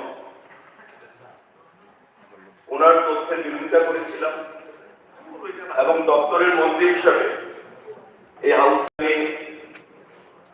বলতে বাধ্য হয়েছিলাম যে উনি যা তথ্য বা বক্তব্য রাখছেন সেটা অসত্য, এবং ওনার বক্তব্যের সমর্থনে যখন তার আমি বিরোধিতা করলাম, বিরোধী দলের আরেকজন সদস্য সুদীপ রায় বর্মন ওনার সমর্থনে এগিয়ে এলেন এবং অনেক চ্যালেঞ্জ শুরু করলেন যে আপনার কাছে এমন কোনো তথ্য থাকলে এটা হাউসকে আপনি অবগত করুন। এবং আমি তৎক্ষণাৎ বলেছিলাম যে আমি ডকুমেন্ট নিয়ে আসবো, কথা বলবো, এবং মাননীয় জিতেনবাবু যেটা বলছেন সেটা অসত্য, ওনাকে হাউসকে বলতে হবে। তো আচ্ছা, এটা উনি সম্মানিত সিনিয়র মেম্বার, আমার কাছে যে তথ্য বা ডকুমেন্টেশন আছে, ওনার বক্তব্য ছিল যে উনিও মেম্বার অফ পার্লামেন্ট ছিলেন, রামবিলাস পাসওয়ান দিদের ফুড অ্যান্ড সিভিল সার্ভিস মিনিস্টারের সঙ্গে উনিও কথা বলেছেন, কিন্তু কেন্দ্রীয় সরকারের দোষ, তার জন্য ত্রিপুরা রাজ্যে প্যাডি প্রকিউরমেন্টটা হয়নি বা করা সম্ভব ছিল না। মাননীয় সদস্য, আমি আপনার অবগতির জন্য বলছি এবং অন্যান্য সদস্যদের অবগতির জন্য বলছি, 2016 Director of Food lecture as desired a brief note on procurement of paddy from the growers of the state of Tripura is placed below for kind perusal and ready reference. উনি annexure দিচ্ছেন, Government of India is insisting on decentralization procurement system in which state agencies solely procure, store and distribute for PDS and surplus stock, if any, given to FCI for central food. Cost of procurement, storage, transportation, etc. reimbursed by Government of India. আমি কালকে বলেছিলাম government of India বলেছে reimbursement করবে, রাজ্য সরকার সেটা করে, আপনি স্বীকার জানেন। আরেকটা তথ্য, দিলেন chief minister honourable Manik Sarkar Tripura met Union Minister for Consumer Affairs, Food and Public Distribution and discussed the following issues with him. It came out as a press release from government and in Chief Minister's office. Date 18/1/2017. কি লিখছেন? Press release দিচ্ছে মুখ্যমন্ত্রী দপ্তর থেকে। On procurement matter, it was decided that the state government would do the procurement of rice and FCI would reimburse the entire expenditure for this. On Chief Minister's suggestion, it was agreed that officials of FCI would also be associated with the procurement process. It was also agreed on Chief Minister's suggestion that FCI would place the funds in bank account of state government and state government would draw from the account as and when disbursement were made to farmers on procurement. কেন্দ্রীয় সরকার অর্থ দেবে রাজ্য সরকারকে, as and when required রাজ্য সরকার কৃষকদের বা গ্রোয়ারদেরকে সেই অর্থ প্রদান করবে। আমার কাছে আরেকটা যে কাগজ রয়েছে তাতে পরিষ্কার এখানে বলা হচ্ছে, মাননীয় অধ্যক্ষ মহোদয়, কেন্দ্রীয় সরকার বলছে joint director procurement FCI. It was made very clear by Joint Secretary Procurement, not Joint Director, I beg to be corrected, Joint Secretary Procurement, that FCI will not make direct procurement but would reimburse the approved cost of CMR if done in the non-disciplinary mode.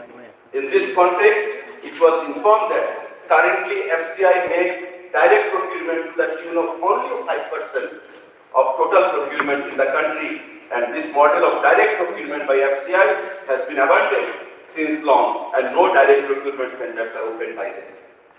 রাজ্য সরকারকে DCP মোডে মানে decentralise procurement system মোডে বারবার বলা হয়েছে। Then state government, Manik Sarkar had a meeting with Honorable Food and Consumer Affairs Minister Ramvilas Paswan, and subsequently this press release was issued from the office of the Honorable then Chief Minister Manik Sarkar. আর কি চাই? কিন্তু আপনি কালকে বলছিলেন এবং মাননীয় বিধায়ক সুদীপ বাবু বলছেন আপনার কাছে যদি এমন থেকে থাকে এসিফ আমি গিমিক দিচ্ছিলাম, এসিফ আমি অসত্য তথ্য দিচ্ছিলাম। 2012 থেকে মাননীয় মুখ্যমন্ত্রী কেন্দ্রীয় সরকার রাজ্য সরকারকে বলে আসছে, আপনিও মেম্বার অফ পার্লামেন্ট 2014 থেকে, আপনি নিশ্চয়ই জানতেন। সুতরাং আমি বলবো আপনাকে মাই হাম্বল সাবমিশন, যে আপনি যেটা গতকাল বলেছেন যে বাজেটে আমাদের গভর্নরের ভাষণের বিরোধিতা করতে গিয়ে on credit procurement, that is not সত্য বলেননি, সেটা অসত্য আপনি বলেছেন, এই হাউসকে মিসলিড করেছেন। তার জন্য আমি আজকে এই তথ্যগুলো, এই ডকুমেন্টেশন আপনার হাউসের অবগতির জন্য আমি নিয়ে এলাম।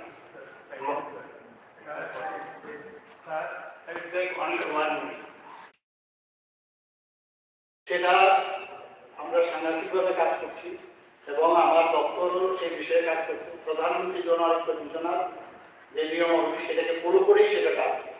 আমরা চাইছি এটা তাড়াতাড়ি যেন সে কাজ।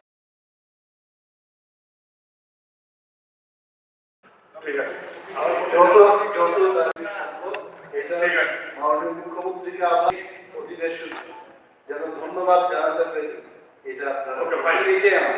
মাননীয় সুশান্ত বাবু, এখানে আমি জানাইছি ফর হাউস পার্সন সবার জন্য যে দিলেন চিফ মিনিস্টার অনারেবল মানিক সরকার বাবু যিনি দিয়েছিলেন যে ফান্ডটা গভর্নমেন্টকে দিয়ে দিতে নাকি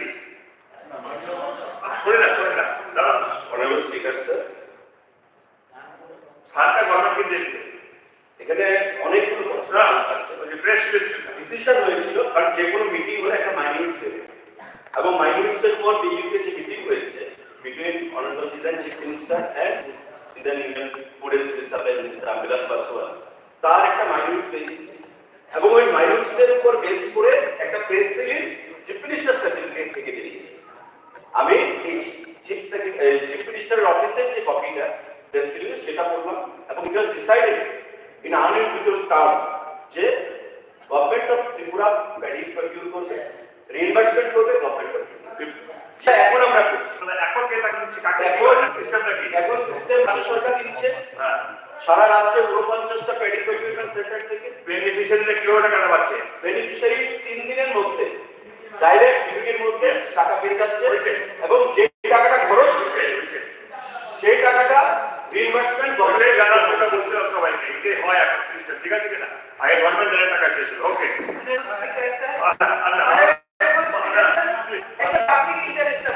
সবাই সুধাংশু আমাদের বলছিলাম বাচ্চা এরপরে ম্যাডাম করবেন 1 minute. Sudhangshu please, Sudhangshu please, honourable speaker sir, Sudhangshu please. বলছিলাম sir, honourable MLA from CPIM party Shailendra Chandra Nath for fishery department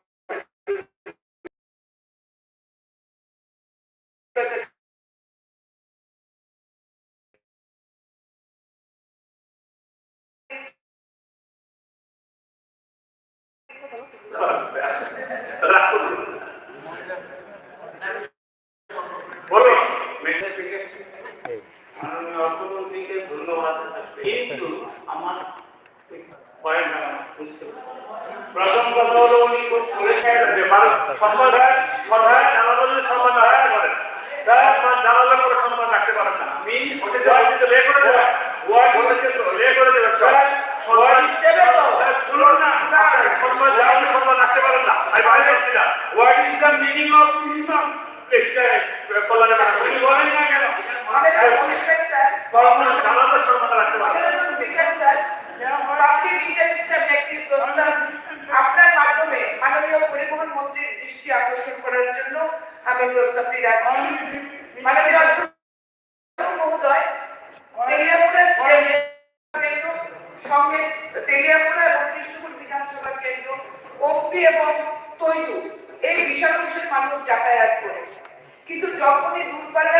ট্রেনে মানুষকে যাতায়াত করতে হয়, হয় আমবাসা গিয়ে সেখানে রেলে উঠতে হয়, নতুবা আগরতলা মেইন রেল স্টেশন থেকে উঠতে হয়। এবং অনেক সময় হয় কি, বা বেশিরভাগ সময় রাত্রিবেলাতে একটা বিস্তর ওই ইয়ে কিন্তু এনেছেন একটা, সম্ভবত কেউ একটা এনেছেন, কালকে আলোচনা হয় ওই যে রেল লাইন সংক্রান্ত আমি জাস্ট একটু তখন আলোচনা করছিলাম, তখন আলোচনা করছিলাম। তাও দেখুন, আপনি যখন আমাকে সময় দিয়েছেন 1 মিনিটের মধ্যে আমি কনক্লুড করছি। দুটো train, Kanchenjunga express Agartala to Sealdah, train number 13170 and 13174 up and down, train Tripura Sundari express 19 and 14620। এই দুটি ট্রেনে যদি তেলিয়ামুড়া স্টেশনে থামে আসা এবং যাওয়ার পথে, ঠিক আছে। মাননীয় সদস্য সদস্যগণ, আগামী 11 জানুয়ারি 2024 তারিখে সুপ্রিয় বিধানসভা নির্বাচন শেষ হচ্ছে। এই পরিপ্রেক্ষিতে 11 জানুয়ারি 2024 তারিখে রেফারেন্স এবং পোলিং এটেনশন নোটিশ ত্রিপুরা বিধানসভা সচিবালয়ে জমা না দেওয়ার জন্য আমি মাননীয় সদস্য অনুরোধ করছি। মাননীয় বিরোধী আপনি কিনা বলেছেন অনেক প্রশ্ন আসতেছি, কিন্তু আপনাকে একটা শর্ট ডিসকাশন অ্যালাউ করেছি, আপনাকে শর্ট ডিসকাশন অ্যালাউ করেছি, শর্ট ডিসকাশন স্যার আপনি শর্ট ডিউরেশন এবং রেফারেন্স পিরিয়ড থেকে আমাকে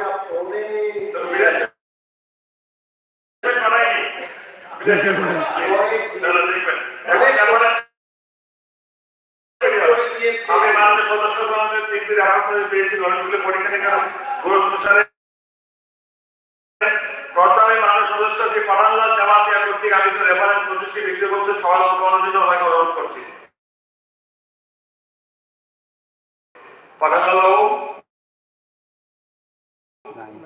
আচ্ছা,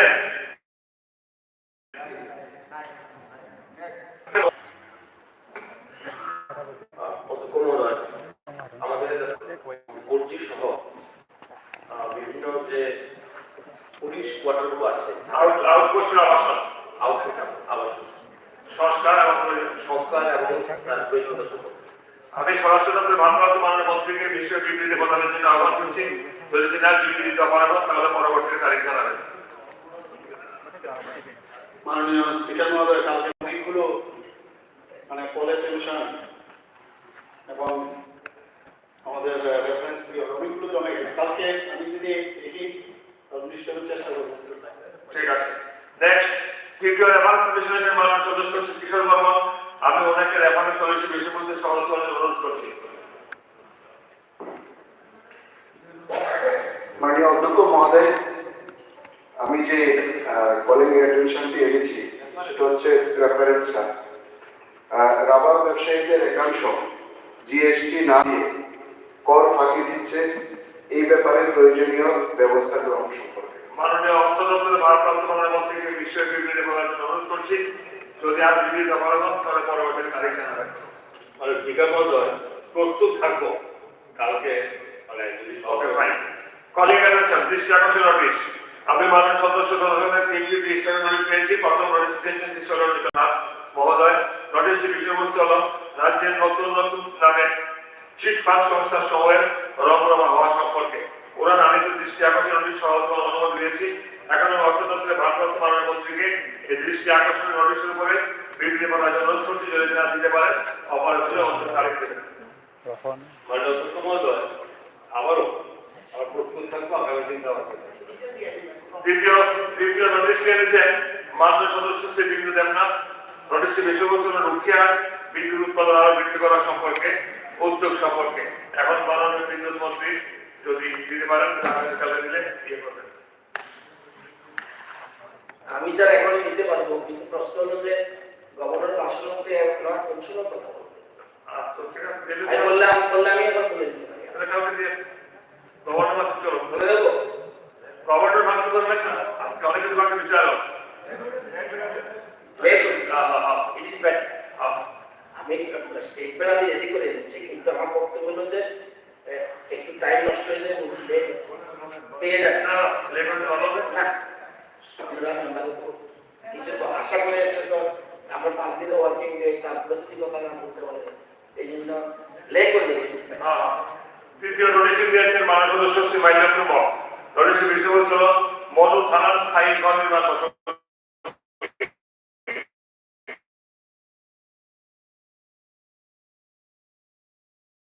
আজকে পারে এলাকা দেবেন। কথা রয়েছে এখন গভর্নমেন্ট বিজনেস সবার কার্যসূচি হল Tripura state licence within bracket court amendment bill 2023 Tripura bill number 13 of 2023 within bracket এই সভা বিবেচনার জন্য প্রস্তাব করতে হবে সরাসরি ভারপ্রাপ্ত মাননীয় মন্ত্রী অনুরোধ করছি।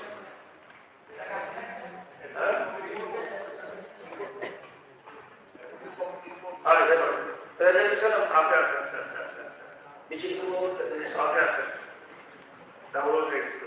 সবার পরবর্তী কার্যসূচি হল পাবলিক অ্যাকাউন্টস কমিটির 152 প্রতিবেদন সভা উপস্থাপন। এখন আমি বিশ্বকবি দেববর্ম মহোদয় চেয়ারম্যান পাবলিক অ্যাকাউন্টস কমিটি মহোদয়কে কমিটির 152 প্রতিবেদন সভা উপস্থাপন করার জন্য অনুরোধ করছি।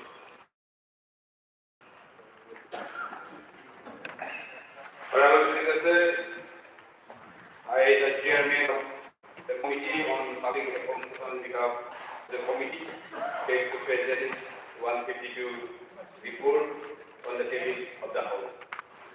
সবার পরবর্তী কার্যসূচি হল পাবলিক অ্যাকাউন্ট আন্ডারটেকিংস কমিটির 53তম প্রতিবেদন সভা উপস্থাপন। এখন আমি শ্রী কিশোর বর্মন চেয়ারম্যান পাবলিক অ্যাকাউন্ট কমিটির মাননীয় মহোদয়কে কমিটির 53তম প্রতিবেদন সভায় উপস্থাপন করার জন্য অনুরোধ করছি।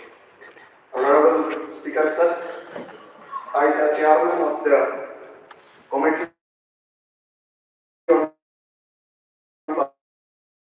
public undertakings, on behalf of আজকের সভায় উপস্থিত public accounts committee public undertakings কমিটির প্রতিবেদনের প্রতিলিপিগুলো নোটিশ ছবি থেকে সংগ্রহ করার জন্য আপনাদের অনুরোধ করছি। গভর্নমেন্ট বিজনেস লেজিসলেশন সরকারি বিল বিবেচনা পাস। মাননীয় সদস্যগণ এখন সবার কার্যসূচি হল যে Tripura state licence within bracket court amendment bill 2023 Tripura bill number 13 of 2023 within bracket এই সভা বিবেচনার জন্য প্রস্তাব করতে আমি সরাসরি দপ্তরের মাননীয় ভারপ্রাপ্ত মন্ত্রী মহোদয়কে অনুরোধ করছি। Speaker Mahoday, consideration and passing of the Tripura State License Fourth Amendment Bill 2023, the Tripura Bill number 13 of 23. এখন স্বরাষ্ট্র দপ্তরের ভারপ্রাপ্ত মাননীয় মন্ত্রী কর্তৃক উত্থাপিত প্রস্তাবটি ভোটে দিচ্ছি। প্রস্তাবটি হল Tripura state licence within bracket court amendment bill 2023 within bracket Tripura bill number 13 of 2023 বিবেচনা করা হোক। যারা প্রস্তাবের পক্ষে আছেন তারা হ্যাঁ বলবেন, যারা প্রস্তাবের বিপক্ষে আছেন তারা না বলবেন।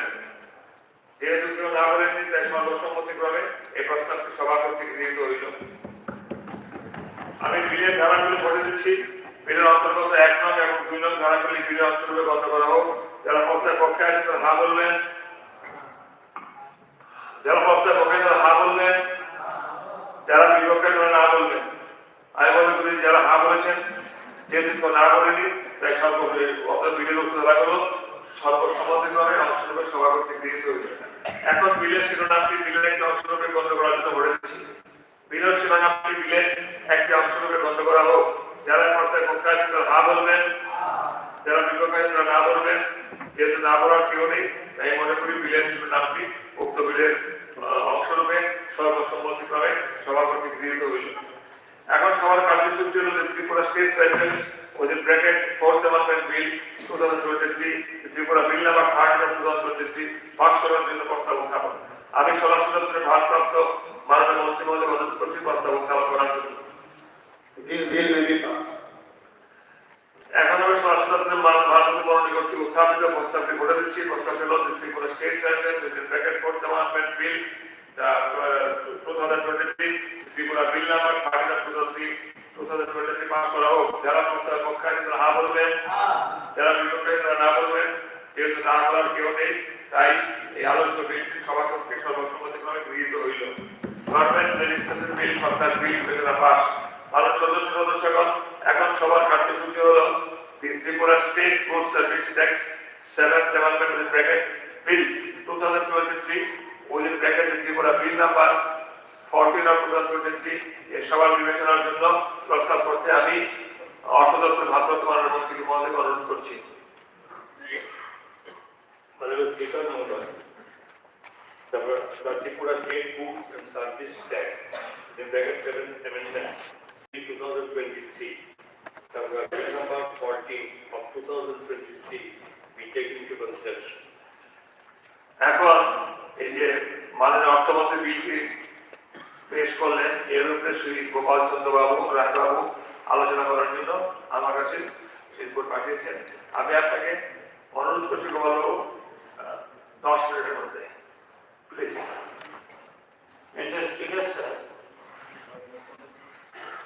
this amendment will be passed for the winners of the Tripura businessmen. এখানে short title which is here, this may be called Tripura State Goods and Services. Into the number আছে, it shall deem to have come into force on 1st October 2023. Sir, retrospective effect কোনো financial class হয় না। এখানে কনস্টিটিউশনে ধারা অনুযায়ী the object of the bill and purpose of the bill এখানে this finance bill has been already taken the approval from the governor, no problem. But আজকে আপনি বিলটা যখন পাস করবেন 2023 এর 1st অক্টোবর থেকে করে আপনি এই বিলটা ইমপ্লিমেন্টেশন করবেন। It cannot be. In Constitution specifically mentioned যে আমার রাইট আছে আজকে যদি কোনো অপরাধ করি, it is totally the penalty provision amendment or amendment 75 GST যেটা আপনি অ্যামেন্ডমেন্ট করছেন, এটা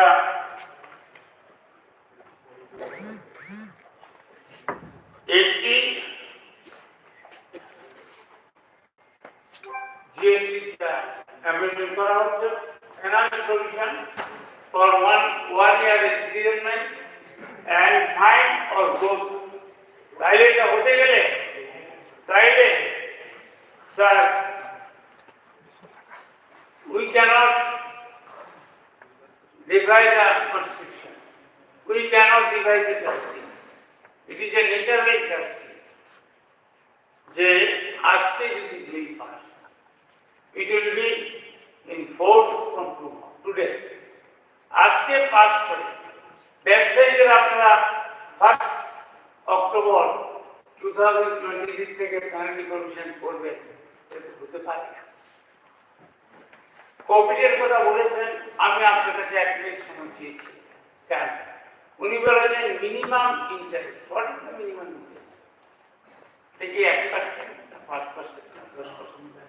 উনি বলেছেন 7th পে কমিশন দিয়েছেন কর্মচারীদের, টোটালি আনট্রু, অসত্য। অনলি সিম্পটম ফ্যাক্টর 0.32, সিপিএম দিয়েছিল 2.25, অনলি 0.32 আপনি সমুদ্র থেকে 1 বালতি জল আনলে সমুদ্র হয়। তাই বলছি এই বিলটা কাইন্ডলি আপনি রেফার করুন, এটা সিলেক্ট কমিটিতে পাঠান, অথবা আপনি এই যে ফার্স্ট পেজে টাইটেল এন্ড দ্য কমেন্টসমেন্ট এটাকে 2 নম্বর থাকে, আপনি on the date of passing the bill in this honorable house আপনি রেট্রোস্পেক্টিভ করতে পারেন না। আমি আপনাকে এই জন্য বলছি কারণ কনস্টিটিউশন অ্যালাউ করে না।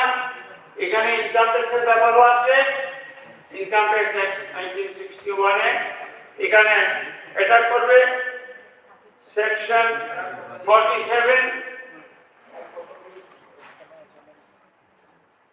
এ, এটা অ্যাটাক করবে, ওখানেও ইনকাম ট্যাক্সও ধরবে, আর ওনারা পেনাল্টি করে, পেনাল্টি করতে জানছেন 200%। এখানে মধ্যে লেখা আছে যে যদিও রাজীব গান্ধীকে স্মরণ করতে হয় 1984-এ রাজীবজি কম্পিউটার অ্যান্ড সায়েন্সকে উনি ভারতবর্ষে ইন্ট্রোডিউস করেছিলেন, অনেকে বিরোধিতা করেছেন, তার এখন সরকারও আছেন অনেক জায়গায়, আমি সেটা যাব না। আমি বলব স্যার স্যার আমি এখন স্যার আপনি বিশ্বাস করলেও তো কিছু করবেন না, আমি আপনাকে এখন আমার বক্তব্য হলো এই বিলটা it is the documental benefit of the end এখন যদি এখানে যেটা লেখা আছে অনলাইন পেমেন্ট এবং নতুন নতুন কিছু যোগ করা হয়েছে, যে লটারি, গ্যাম্বলিং, বেটিং, তারপরে হাউস রেস, তারপরে অনলাইন পেমেন্ট সংস্থা অ্যাব্রড, ঠিক আছে,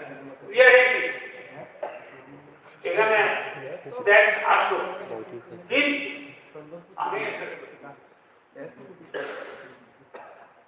যদি 1 অক্টোবর 2023-এ এটা এফেক্ট, তাহলে একদিনের সভা ডেকে তার একদিন আগে পাস করে নিতে পারত। এখানে বলা হয়েছে unfortunately the government, the finance minister stated that at that time assembly was not there. But there is a provision from one day, for one day, this type of,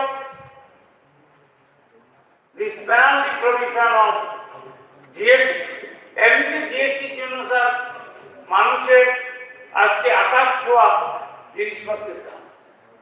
সুতরাং আমি রিকোয়েস্ট করবো, 10 মিনিটের দরকার নেই, আপনি তো আমাকে সময় দেন না, আজকে ধন্যবাদ 10 মিনিট সময় দিয়েছেন।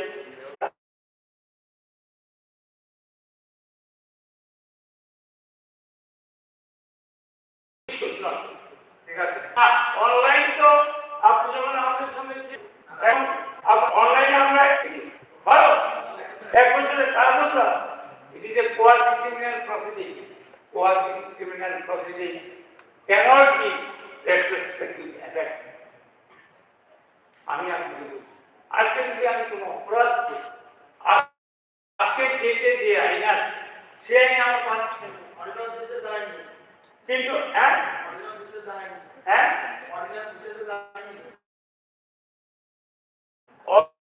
ভুল চলে থাকে, ওনাকে কেন বললেন না ভুল চলে থাকেন না, ভুল চলে থাকেন। আমি উনি যে আমাকে বিশ্বাস করছে, আপনাকে প্রথম বিশ্বাস করছে না বলে আপনার সঙ্গে আমাদের বিশেষ আমি জানি সরকার না, সরকার আপনার সঙ্গে আমি অনেকবার বলেছেন এই আমি কি বলবো, আপনাকে যখন বলতে চাই আমাকে সময় দিন না, এবং গভর্নমেন্ট যে স্টেটমেন্ট অফ অবজেক্ট কারণ 2023 সালে এই যে কোনো সময় according to the provision and constitution, government will approval of the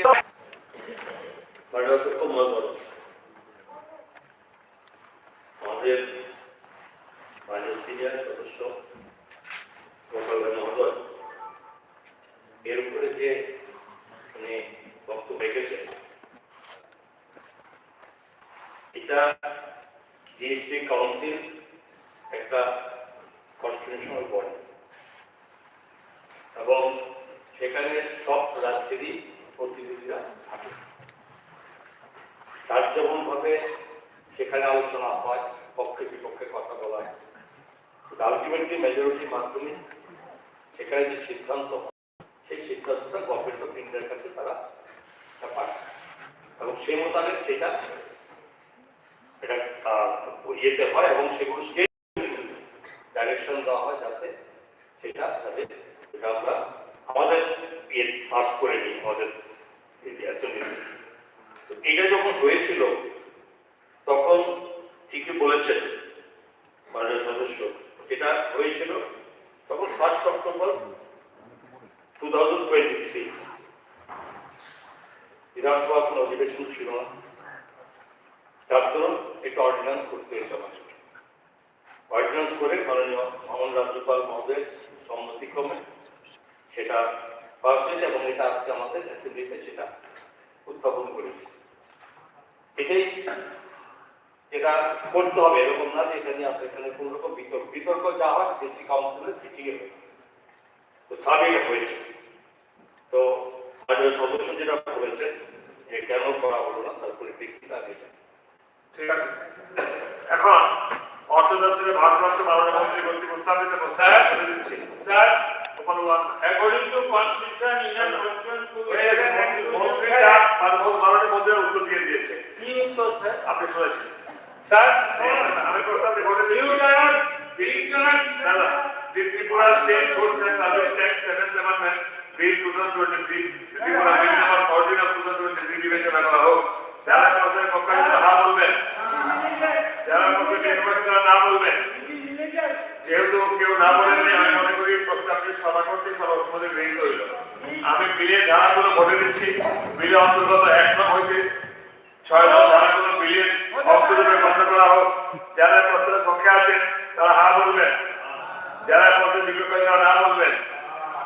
আমি মনে করি যারা হ্যাঁ বলেছেন তারা সংখ্যাগরিষ্ঠ, তারা সংখ্যাগরিষ্ঠ অতএব বিলের উচ্চ ধারাগুলো বিলের অংশরূপে সভা করতে গৃহীত হইল। এখন বিলের শিরোনামটি বিলের একটি অংশরূপে গণ্য করার জন্য ভোটে দিচ্ছি। বিলের শিরোনামটি বিলের একটি অংশরূপে গণ্য করা হোক। যারা প্রস্তাবের পক্ষে আছেন হ্যাঁ বলবেন, যারা প্রস্তাবের বিপক্ষে না বলবেন। আমি মনে করি যারা হ্যাঁ বলেছেন তারা সংখ্যাগরিষ্ঠ, তারা সংখ্যাগরিষ্ঠ অতএব বিলের শিরোনামটি উক্ত বিলের অংশরূপে সভা করতে গৃহীত হইল। এখন সবার কার্যসূচি হলো Tripura state good service tax 7th Amendment Bill 2023 Tripura bill number 14 of 2023 pass করার জন্য প্রস্তাব উত্থাপন। আমি অর্থদপ্তরের ভারপ্রাপ্ত মাননীয় মন্ত্রী মহোদয়কে অনুরোধ করছি প্রস্তাব উত্থাপন করার জন্য। অধ্যক্ষ মহোদয়, Tripura state goods and service tax 7th Amendment Bill 2023, তারপর বিল নাম্বার 14 of 2023 পাস করুন। এখন আমি অর্থদপ্তরের ভারপ্রাপ্ত মাননীয় মন্ত্রী মহোদয়কে প্রস্তাবটি ভোটে দিচ্ছি। প্রস্তাবটি হলো Tripura state goods and service tax 7th Amendment Bill 2023 Tripura bill number 14 of 2023 pass করা হোক। যারা প্রস্তাবের পক্ষে আছেন হ্যাঁ বলবেন, যারা বিপক্ষে তারা না বলবেন। আমি মনে করি যারা হ্যাঁ বলছেন তারা সংখ্যাগরিষ্ঠ, তারা সংখ্যাগরিষ্ঠ অতএব আলোচ্য বিল সভা করতে গৃহীত হইল। গভর্নমেন্ট বিজনেস সরকারি বিল বিবেচনা পাস। মাননীয় সদস্যগণ, এখন সবার কার্যসূচি হলো মাতা ত্রিপুরা সুন্দরী ওপেন ইউনিভার্সিটি ত্রিপুরা বিল 2024।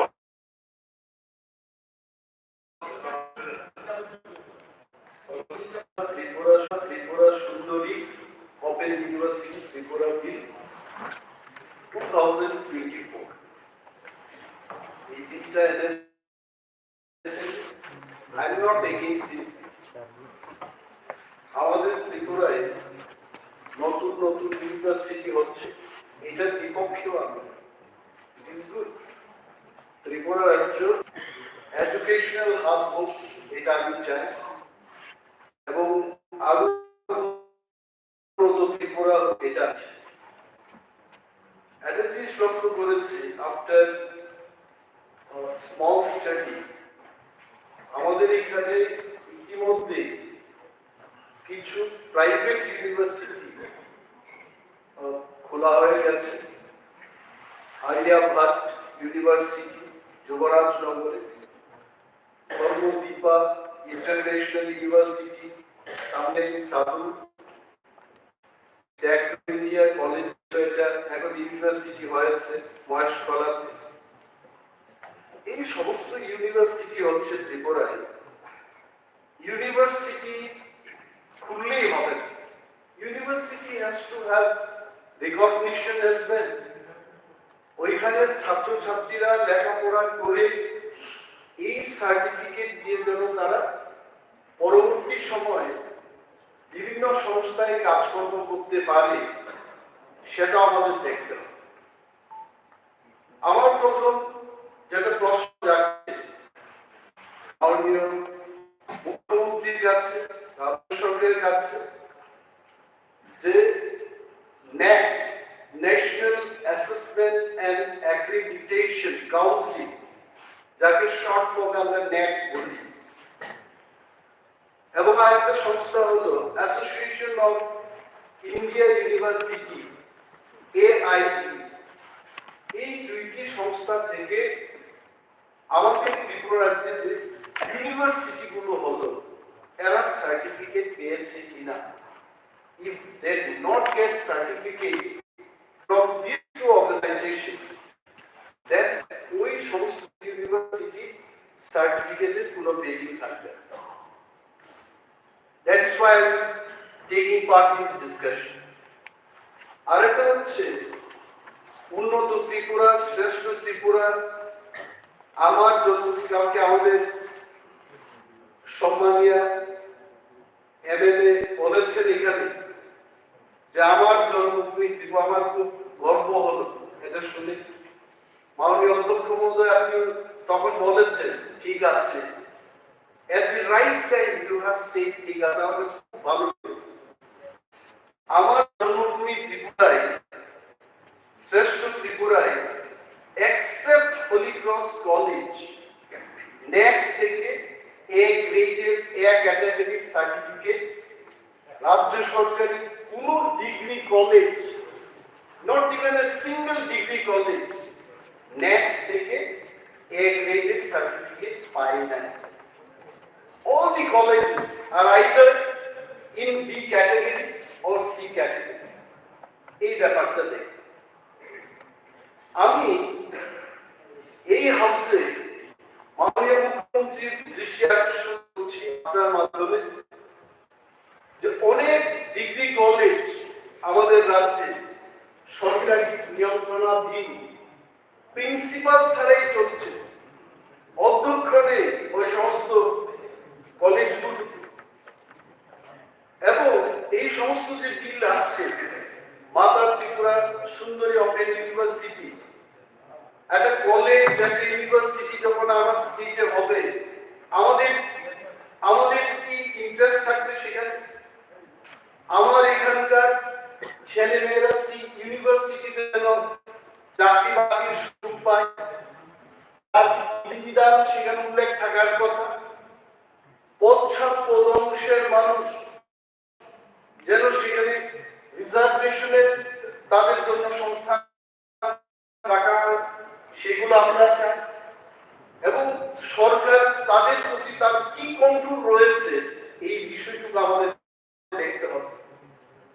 আপনার মাধ্যমে কন্ট্রোল যদি না থাকে, ভালো ভালো সংস্থা সেটা দুবন্ত সংস্থায় পরিণত হয়েছে। And one small example, একটা উদাহরণ আমি আপনার অনুমতি নিয়ে এই হাউসে বলছি। ত্রিপুরা গ্রামীণ ব্যাংক 70-এর দশকে নাবার্ড এবং ত্রিপুরা সরকারের জয়েন্ট ভেঞ্চারে এটা গঠিত হয়। কেন? গ্রামীণ অর্থনীতিকে চাঙ্গা করার লক্ষ্যে এবং ত্রিপুরার সার্বিক উন্নয়নের লক্ষ্যে একটা গ্রামীণ ব্যাংক গঠন করা। তাতে ত্রিপুরা সরকারের অংশীদার ছিল 15% গভর্নমেন্ট স্টেক। এবং শুরু থেকে কয়েক বছর আগে পর্যন্ত বোর্ড অফ ডাইরেক্টরসে ত্রিপুরা সরকারের পক্ষে 2 রিপ্রেজেন্টেটিভস বোর্ড অফ ডাইরেক্টরের প্রতিনিধিত্ব করত।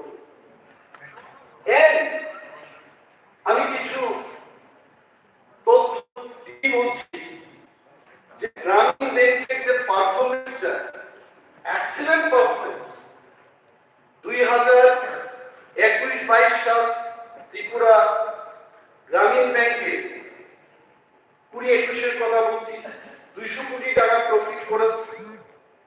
21-22 সালে ত্রিপুরা গ্রামীণ ব্যাংক 143 কোটি টাকা প্রফিট করেছে।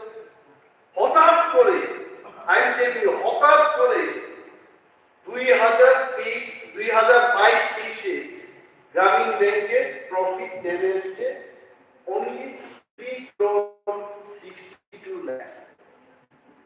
আমি চিন্তা করলাম why this is happening? কারণটা কি? কারণটা হতে পারে, আমি বলছি না এটাই কারণ, গত 6 বছর কি হচ্ছে, ত্রিপুরা গ্রামীণ ব্যাংক 200 কোটি টাকা থেকে 143 থেকে 3 গ্রামীণ ব্যাংক বিত্তীয় লস ইনকাম। পাবলিক ইউনিভার্সিটি এবং কলেজগুলোতে সরকারের কিছু না কিছু কন্ট্রোল থাকতে হবে, নতুবা এই ইউনিভার্সিটি এখানকার ছেলে মেয়েদের তেমন কিছু লাভ হবে মনে করি না। তাই আমি এটাকে বিশেষভাবে চর্চা হবে। I would request honorable CM যে এই বিলটাকে আজকে সংখ্যা গরিষ্ঠের ইয়েতে গিয়ে পাস না করে এটাকে সিলেক্ট কমিটিতে পাঠানো যায় কিনা দেখুন। কারণ ত্রিপুরা বিধানসভা 1963 থেকে শুরু করে আরো 12 পর্যন্ত একটা তথ্য আমার কাছে আছে, আমার মনে হচ্ছে যে গত 6 বছর যেভাবে বিলগুলো পাস হচ্ছে, I am happy the number of bills should be passed in the assembly, কিন্তু none of the bills 2018 থেকে till date সিলেক্ট কমিটিতে পাঠানো হয়। ত্রিপুরায় যখন ইকফাই ইউনিভার্সিটি হলো তখনও বিলটাকে চর্চার জন্য সিলেক্ট কমিটিতে পাঠানো হয়েছে। আমাদের ত্রিপুরায় যখন মহারাজা বিক্রম ইউনিভার্সিটি হবে তখন এটিকে সিলেক্ট কমিটিতে পাঠানো হয়েছে। এই বিলটাকে আমি বিশদভাবে বলবো না, যে সিলেক্ট কমিটিতে এমএলএদের, জনপ্রতিনিধিদের, চিন্তনশীল ব্যক্তিদের কাছে নিয়ে গিয়ে আরো পরীক্ষা নিরীক্ষা করার জন্য মাতা ত্রিপুরা সুন্দরীর নামটাকে যেন আমরা পুষ্ট না করি, তার জন্য এটাকে সিলেক্ট কমিটিতে পাঠানো হোক, এই প্রস্তাব আপনার মাধ্যমে মাননীয় মুখ্যমন্ত্রীর কাছে রাখছি। ধন্যবাদ স্যার। স্যার আপনি বলেন সব বিষয়ই গুরুত্বপূর্ণ স্যার, ঠিক স্যার। তারপরে বলবো শিক্ষা সংক্রান্ত বিল এটা আরো বেশি গুরুত্বপূর্ণ, কেননা এটা জেনারেশন টু জেনারেশন তার প্রভাব পরে পড়ে। জাপানিতে একটা প্রবাদ আছে বা তাদের ভিতরে একটা আন্ডারস্ট্যান্ডিং আছে, কোন জাতিকে বা দেশকে ধ্বংস করতে গেলে পরে সেখানে শুধু বোমা ফেলে ধ্বংস করা যায়। যে ইউনিভার্সিটি, প্রাইমারি ইউনিভার্সিটি, সেটাকে ইকফাই ইউনিভার্সিটি বলে, সেই ইকফাই ইউনিভার্সিটি যে সংস্থা করেছে, দি institute of chartered financial analyst of India university Tripura amendment 2005, that was first introduced on 30th September 2005. It was sent to the select committee. এরপরে আবার সিলেক্ট কমিটি থেকে আসার পরও again on 3rd March 2009 it was drawn. আমি ধন্যবাদ জানাবো তিনজন member, এখন তিনি পরিষদীয় মন্ত্রী এবং প্রাক্তন শিক্ষামন্ত্রী, তিনি সবচেয়ে বেশি আপত্তি উঠিয়েছিলেন। The beneficiary banks, government heard all his arguments. It was withdrawn. Again, that bill was reintroduced on 5th March 2009.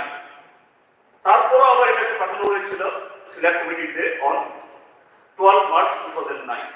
Then finally it was passed on 1st July 2010. This house has that precedence. এমনকি the Maharaja from University in 2015. It's a famous under the control of the state government, entirely 100%. That bill also referred to the select committee on 18 February 2015. Then it was passed on 10th August 2015.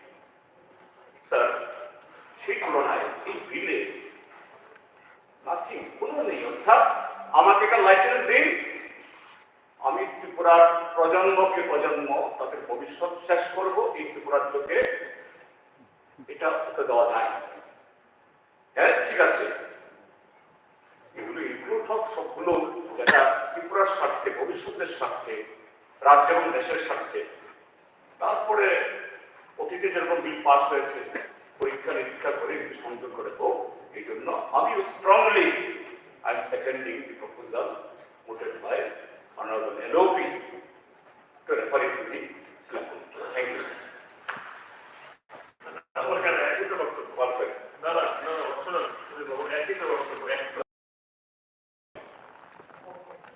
I have not gone through. I think that but the name Martha Tripura Open University. এটা যদি বুঝতাম অন্য প্রদেশে একটা recognise একটা university এসছে, তার background রয়েছে, তার একটা ঐতিহ্য রয়েছে, আমাদের কোনো বক্তব্য ছিল। This is the first time this Open University is going to start. কারা এই নামটা তো ফার্স্ট টাইম নতুন হলো। এই মাথা ত্রিপুরেশ্বরে তো কলকাতা, অন্ধ্র, ইকফাইজের মতো অনেক জায়গাতে ইকফাই ইউনিভার্সিটি আছে। আমাদের একটা ধারণা ছিল that for the first time this মাথা ত্রিপুরেশ্বর ওপেন ইউনিভার্সিটি এটা চালু হবে। Who are those people? What is the background? তাদের কোনো ওপেন ইউনিভার্সিটি চালানোর অভিজ্ঞতা রয়েছে? অন্য কোনো ইউনিভার্সিটির সাথে তারা জড়িত? যে আমার মনে হয় মাননীয় মুখ্যমন্ত্রী সাহেব, the proposal initiated by the LOP, seconded by পরিষদ করানো of this referendum, আমাদের স্থির বক্তব্য that is let us scrutinize. We are not telling to withdraw from the time. Let us scrutinize. Let it be sent to the state committee. আমরা জানার চেষ্টা করি, কারণ we cannot just afford to play with the future of the next generation. This is my humble submission, and I believe ওনার আগে professor আছে, উনি গুরুত্বটা উপলব্ধি করতে পেরেছে। He might have been approached to someone else and he has given a nod to get it. But I am humbly requesting not to be in a hurry. Let us discuss and the select committee, and if it suits us, then obviously we'll come forward to the next session with you. Thank you.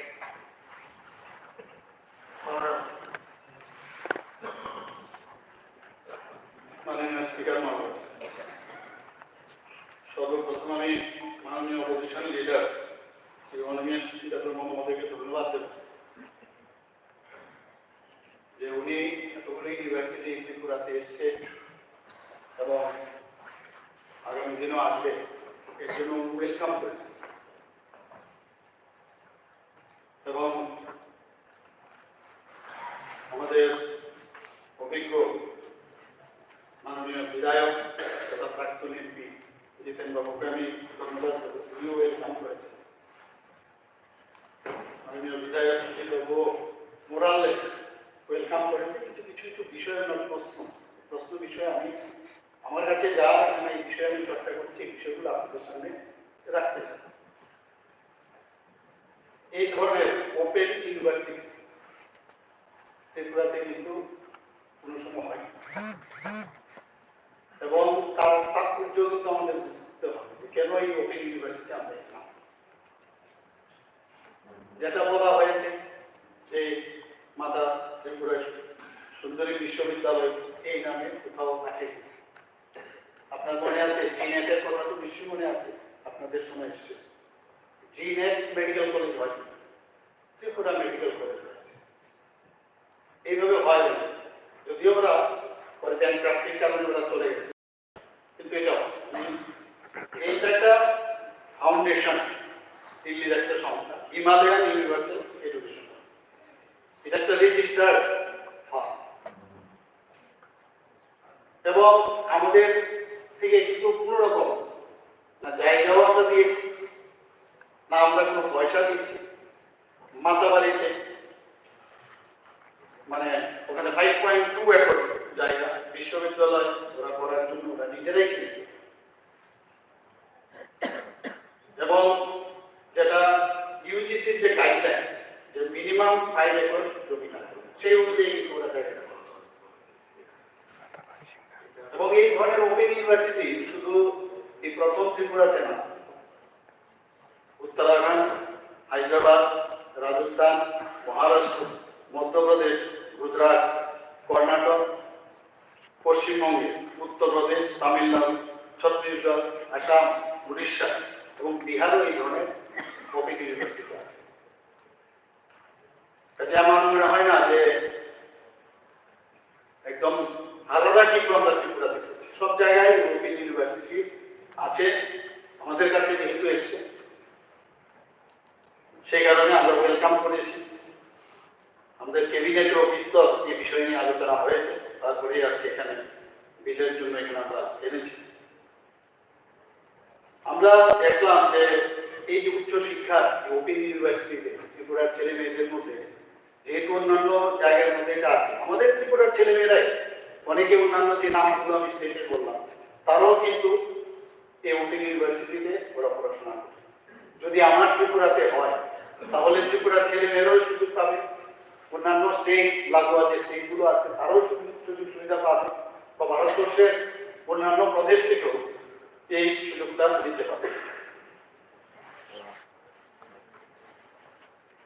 বিগত 2 বছরে 3টে private university বিল এখানে আইনে রূপান্তরিত হয়েছে, যেটা আপনি পয়েরই ছিল যে ধর্মদ্বীপা বুদ্ধিস্ট বিশ্ববিদ্যালয়, যেটা সাতগুমে, আরেকটা টেকনো ইন্ডিয়া বিশ্ববিদ্যালয় ত্রিপুরা, যা আগরতলার নিকটে হুগলিতে অবস্থিত, আরেকটা হচ্ছে আর্যভট্ট বিশ্ববিদ্যালয় ত্রিপুরা, যা ধর্মনগরের কাছাকাছি অবস্থিত। আপনি জেনে মাননীয় এমপি সাহেব আপনি জেনে খুশি হবেন, এই 3টির মধ্যে আর্যভট্ট বিশ্ববিদ্যালয় এবং টেকনো ইন্ডিয়া এই বছর থেকে পঠন পাঠন শুরু করেছে এবং ইউজিসি স্বীকৃতিও পেয়েছে। আর দামাদিপা বুদ্ধিস্ট ইউনিভার্সিটি যেটা সাবরুম, সেটাও এখানে যাতে পড়াশোনা শুরু হয় তার জন্য ওরা চেষ্টা করছে, আশা করি সেটাও তাড়াতাড়ি শুরু করবে।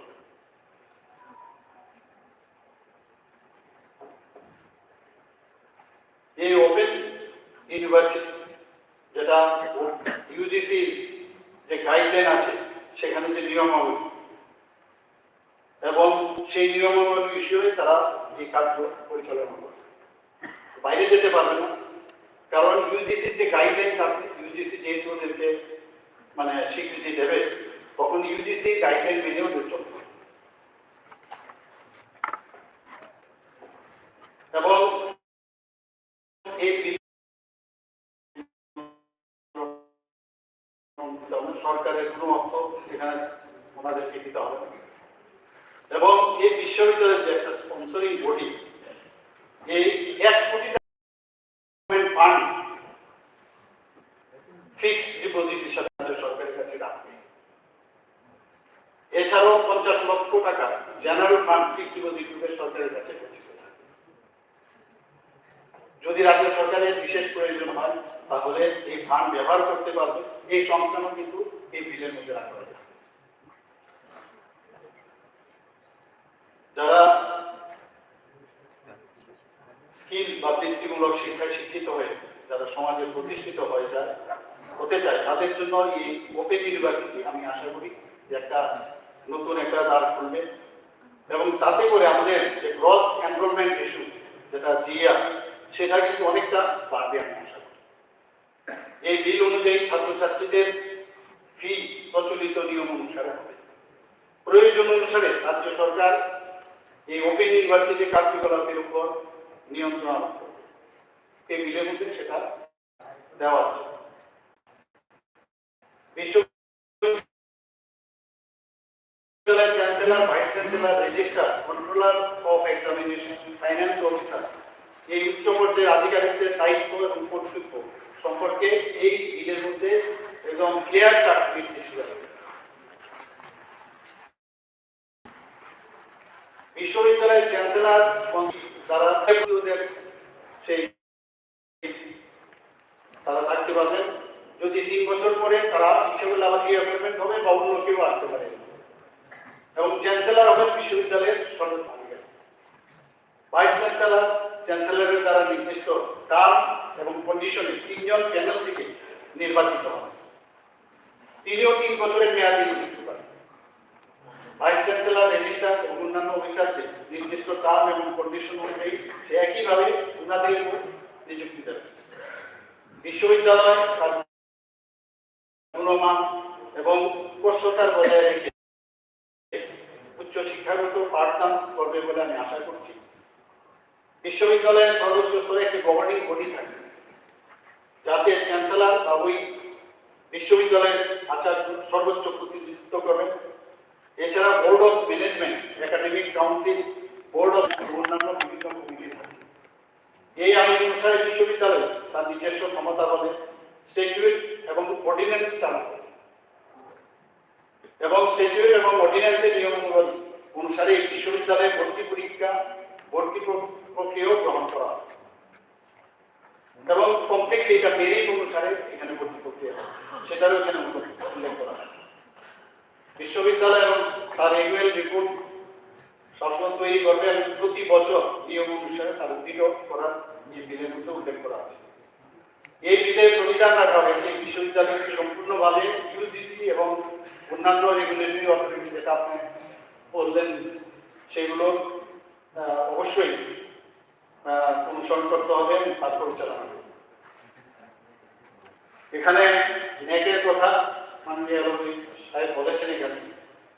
এখানে যদি এটা 3 বছর যা নিয়ম অনুসারে 3 বছর যদি এটা কমপ্লিট হয়, তারপরে সেই ন্যাকের অনুমোদনের জন্য তারা অ্যাপ্লাই করবেন। ন্যাক এসে তখন অনুমোদন তাদের উপর ডিপেন্ড করছে যে ওরা সব ক্রাইটেরিয়া ওরা ফুলফিল করছে কিনা, তবেই সেই ন্যাকে তারা অনুমোদন পাবে। এবং এখানে যেমন ইউজিসি অনুমোদন পেয়েছে এবং আশা করি এরাও অনুমোদন পাবে। এটা আমার পশু আপনাদের কাছে অনুরোধ, এখানে যারা সমস্ত মাননীয় বিধায়করা আছেন এই বিলের পক্ষে আপনারা অবশ্যই সমর্থন করবেন। ধন্যবাদ।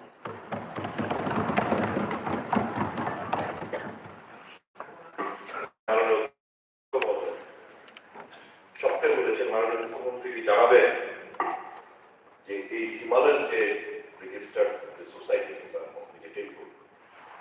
এটা ইতিপূর্বে আর কোথায় কোথায় তাদের যেমন ইউনিভার্সিটি খোলার অভিজ্ঞতা রয়েছে, or they are starting afresh. আপনি যখন একটা বিল এনেছেন নিশ্চয়ই এটা সম্পর্কে আপনি খোঁজ খবর নিয়েছেন। দয়া করে জানাবেন কি যে এই যে সংস্থা রেজিস্টার্ড যে বডিটা এর আগে কোথায় কি তাদের অভিজ্ঞতা রয়েছে, দয়া করে জানাবেন। এরা কারা, এরা তাদের নামও জানানো না, ঠিকানাও জানানো না, কোথায় কি কিছুই জানানো না, who they are and why all of a sudden this bill has been introduced. এটা কি এখন আরে কাজে আমার মনে হয় কারণ মুখ্যমন্ত্রী let us not be in a hurry. We cannot. I believe you are not under pressure completely finished. I believe you are not under pressure from any point from Delhi. If that be the case, so what is the hurry? Let us place it before the select committee. Let us discuss. আমাদের তো কোনো ভিন্ডিকেটিভ activity না, আমাদের রাজ্যে মঙ্গল হবে যদি দেখেন মঙ্গল হয় let us not be in a hurry. And you please have the patience with me. That is problem. Please. Yeah, you come on. অনেক হয়েছে। মাননীয় মুখ্যমন্ত্রী মহোদয়, Honorable Speaker Mehta, you also don't be happy. You also don't be happy. I am giving your answer. The Himalayan Universal Education Foundation Group has already experienced while imparting higher education and running a self-financed university in the name of Himalayan University in the state of Arunachal Pradesh. Usha Martin University in Jharkhand, Sikkim Professional University in Sikkim. We have already gone through all these potential. Then we have decided. And Mangala Time University, the state of Uttar Pradesh and Uttar Pradesh. At present, Himalayan, Usha Martin, Mangala and Sikkim Professional University offer a wide range of degree programs at different undergraduate, postgraduate and research level, which have already produced thousands of students who are now successfully studying. I believe, okay, take that I believe it has all these, The places where the states which you have mentioned, all the states obviously after 2014 they have started. I believe so. I believe so. You mark the states. You mark the states. Wherever the present party is in power in those states, only they have ventured over there. That means our network is handling this problem, which now they have problems. This is your money-making place. Honorable speakers, Same thing. just one point. Honorable Kumar, Honorable Chief Minister যাই বলেছেন, documentarily it is absolutely okay. কিন্তু ব্যাপারটা হচ্ছে my interest is তাদের জন্ম কোথায়, দেশ কোথায়, তার চাইতে বেশি আমার রাজ্যের ছেলে মেয়েদের সংস্থান। That's more important. আমার মনে হয় ডিমান্ড দিয়ে আর দেখি এটা সিলেক্ট কমিটিতে নিয়ে গিয়ে পরীক্ষা নিরীক্ষা করে we are not against it. Let us study and then we'll go ahead with it. Please pardon me.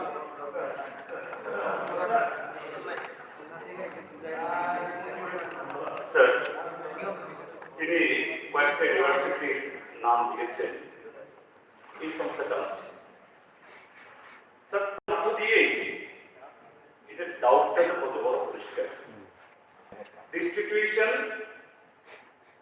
এটা দিল্লি, ইউনিভার্সিটি করছে কই অরুণাচল, সিকিম। আমি জানি না এই হাউসে যারা আছে কেউ এগুলো শুনেছেন।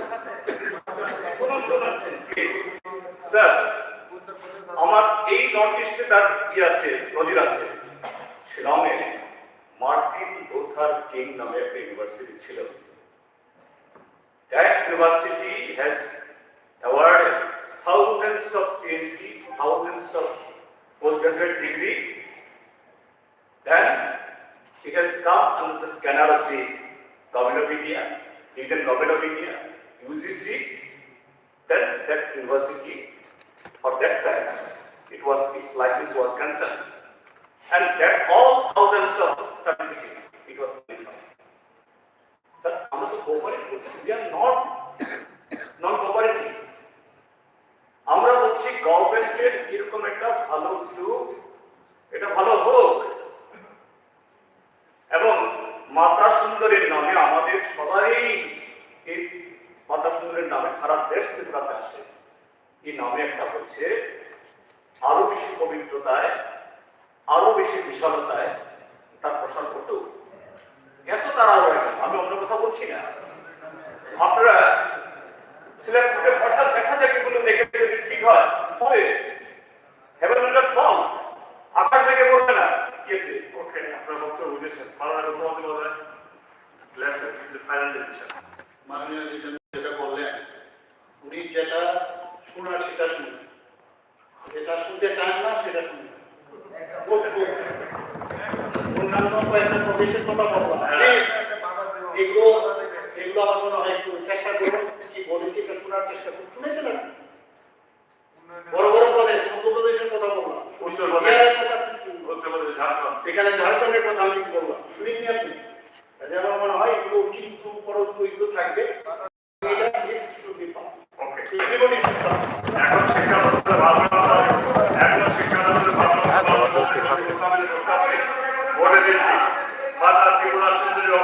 University Tripura bill 2024 Tripura bill number 15 of 23 বিবেচনা করা হোক। যারা এই মামলার পক্ষান্তরে বলবেন, যারা বিপক্ষে না বলবেন, আমি মনে করি না বলছেন তারা সংখ্যাগরিষ্ঠ, তারা সংখ্যাগরিষ্ঠ, তারা সংখ্যাগরিষ্ঠ। অতএব প্রস্তাবটি সভাপতি গৃহীত হল। আমি এখন বিলের ধারাগুলো ঘটে দিচ্ছি। বিলের অন্তর্গত 1 নং হইতে 53 নং ধারাগুলি বিলের অংশরূপে গণ্য করা হোক। যারা আমাদের না বলবেন, যারা বিপক্ষে না বলবেন, যেহেতু না বলার কেউ নেই, তাই মনে করি যারা তারা সংখ্যাগরিষ্ঠ, তারা সংখ্যাগরিষ্ঠ, তারা সংখ্যাগরিষ্ঠ। অতএব বিলের উক্ত ধারাগুলি বিলের অংশরূপে সভাপতি গৃহীত হল। এখন বিলের শিরোনামটি বিলের একটি অংশরূপে গণ্য করার জন্য বলে দিচ্ছি। বিলের শিরোনামটি বিলের অংশরূপে গণ্য করা হোক। যারা প্রস্তাবের পক্ষে হা বলবেন, যারা বিপক্ষে না বলবেন, আমি মনে করি যারা হা বলছেন তারা সংখ্যাগরিষ্ঠ, তারা সংখ্যাগরিষ্ঠ, তারা সংখ্যাগরিষ্ঠ। অতএব বিলের শিরোনামটি উক্ত বিলের অংশরূপে সভাপতি গৃহীত হল। এখন মাদার ত্রিপুরা সুন্দর open university Tripura bill 2024 Tripura bill number 15 of 2023 pass করার জন্য প্রস্তাব উত্থাপন।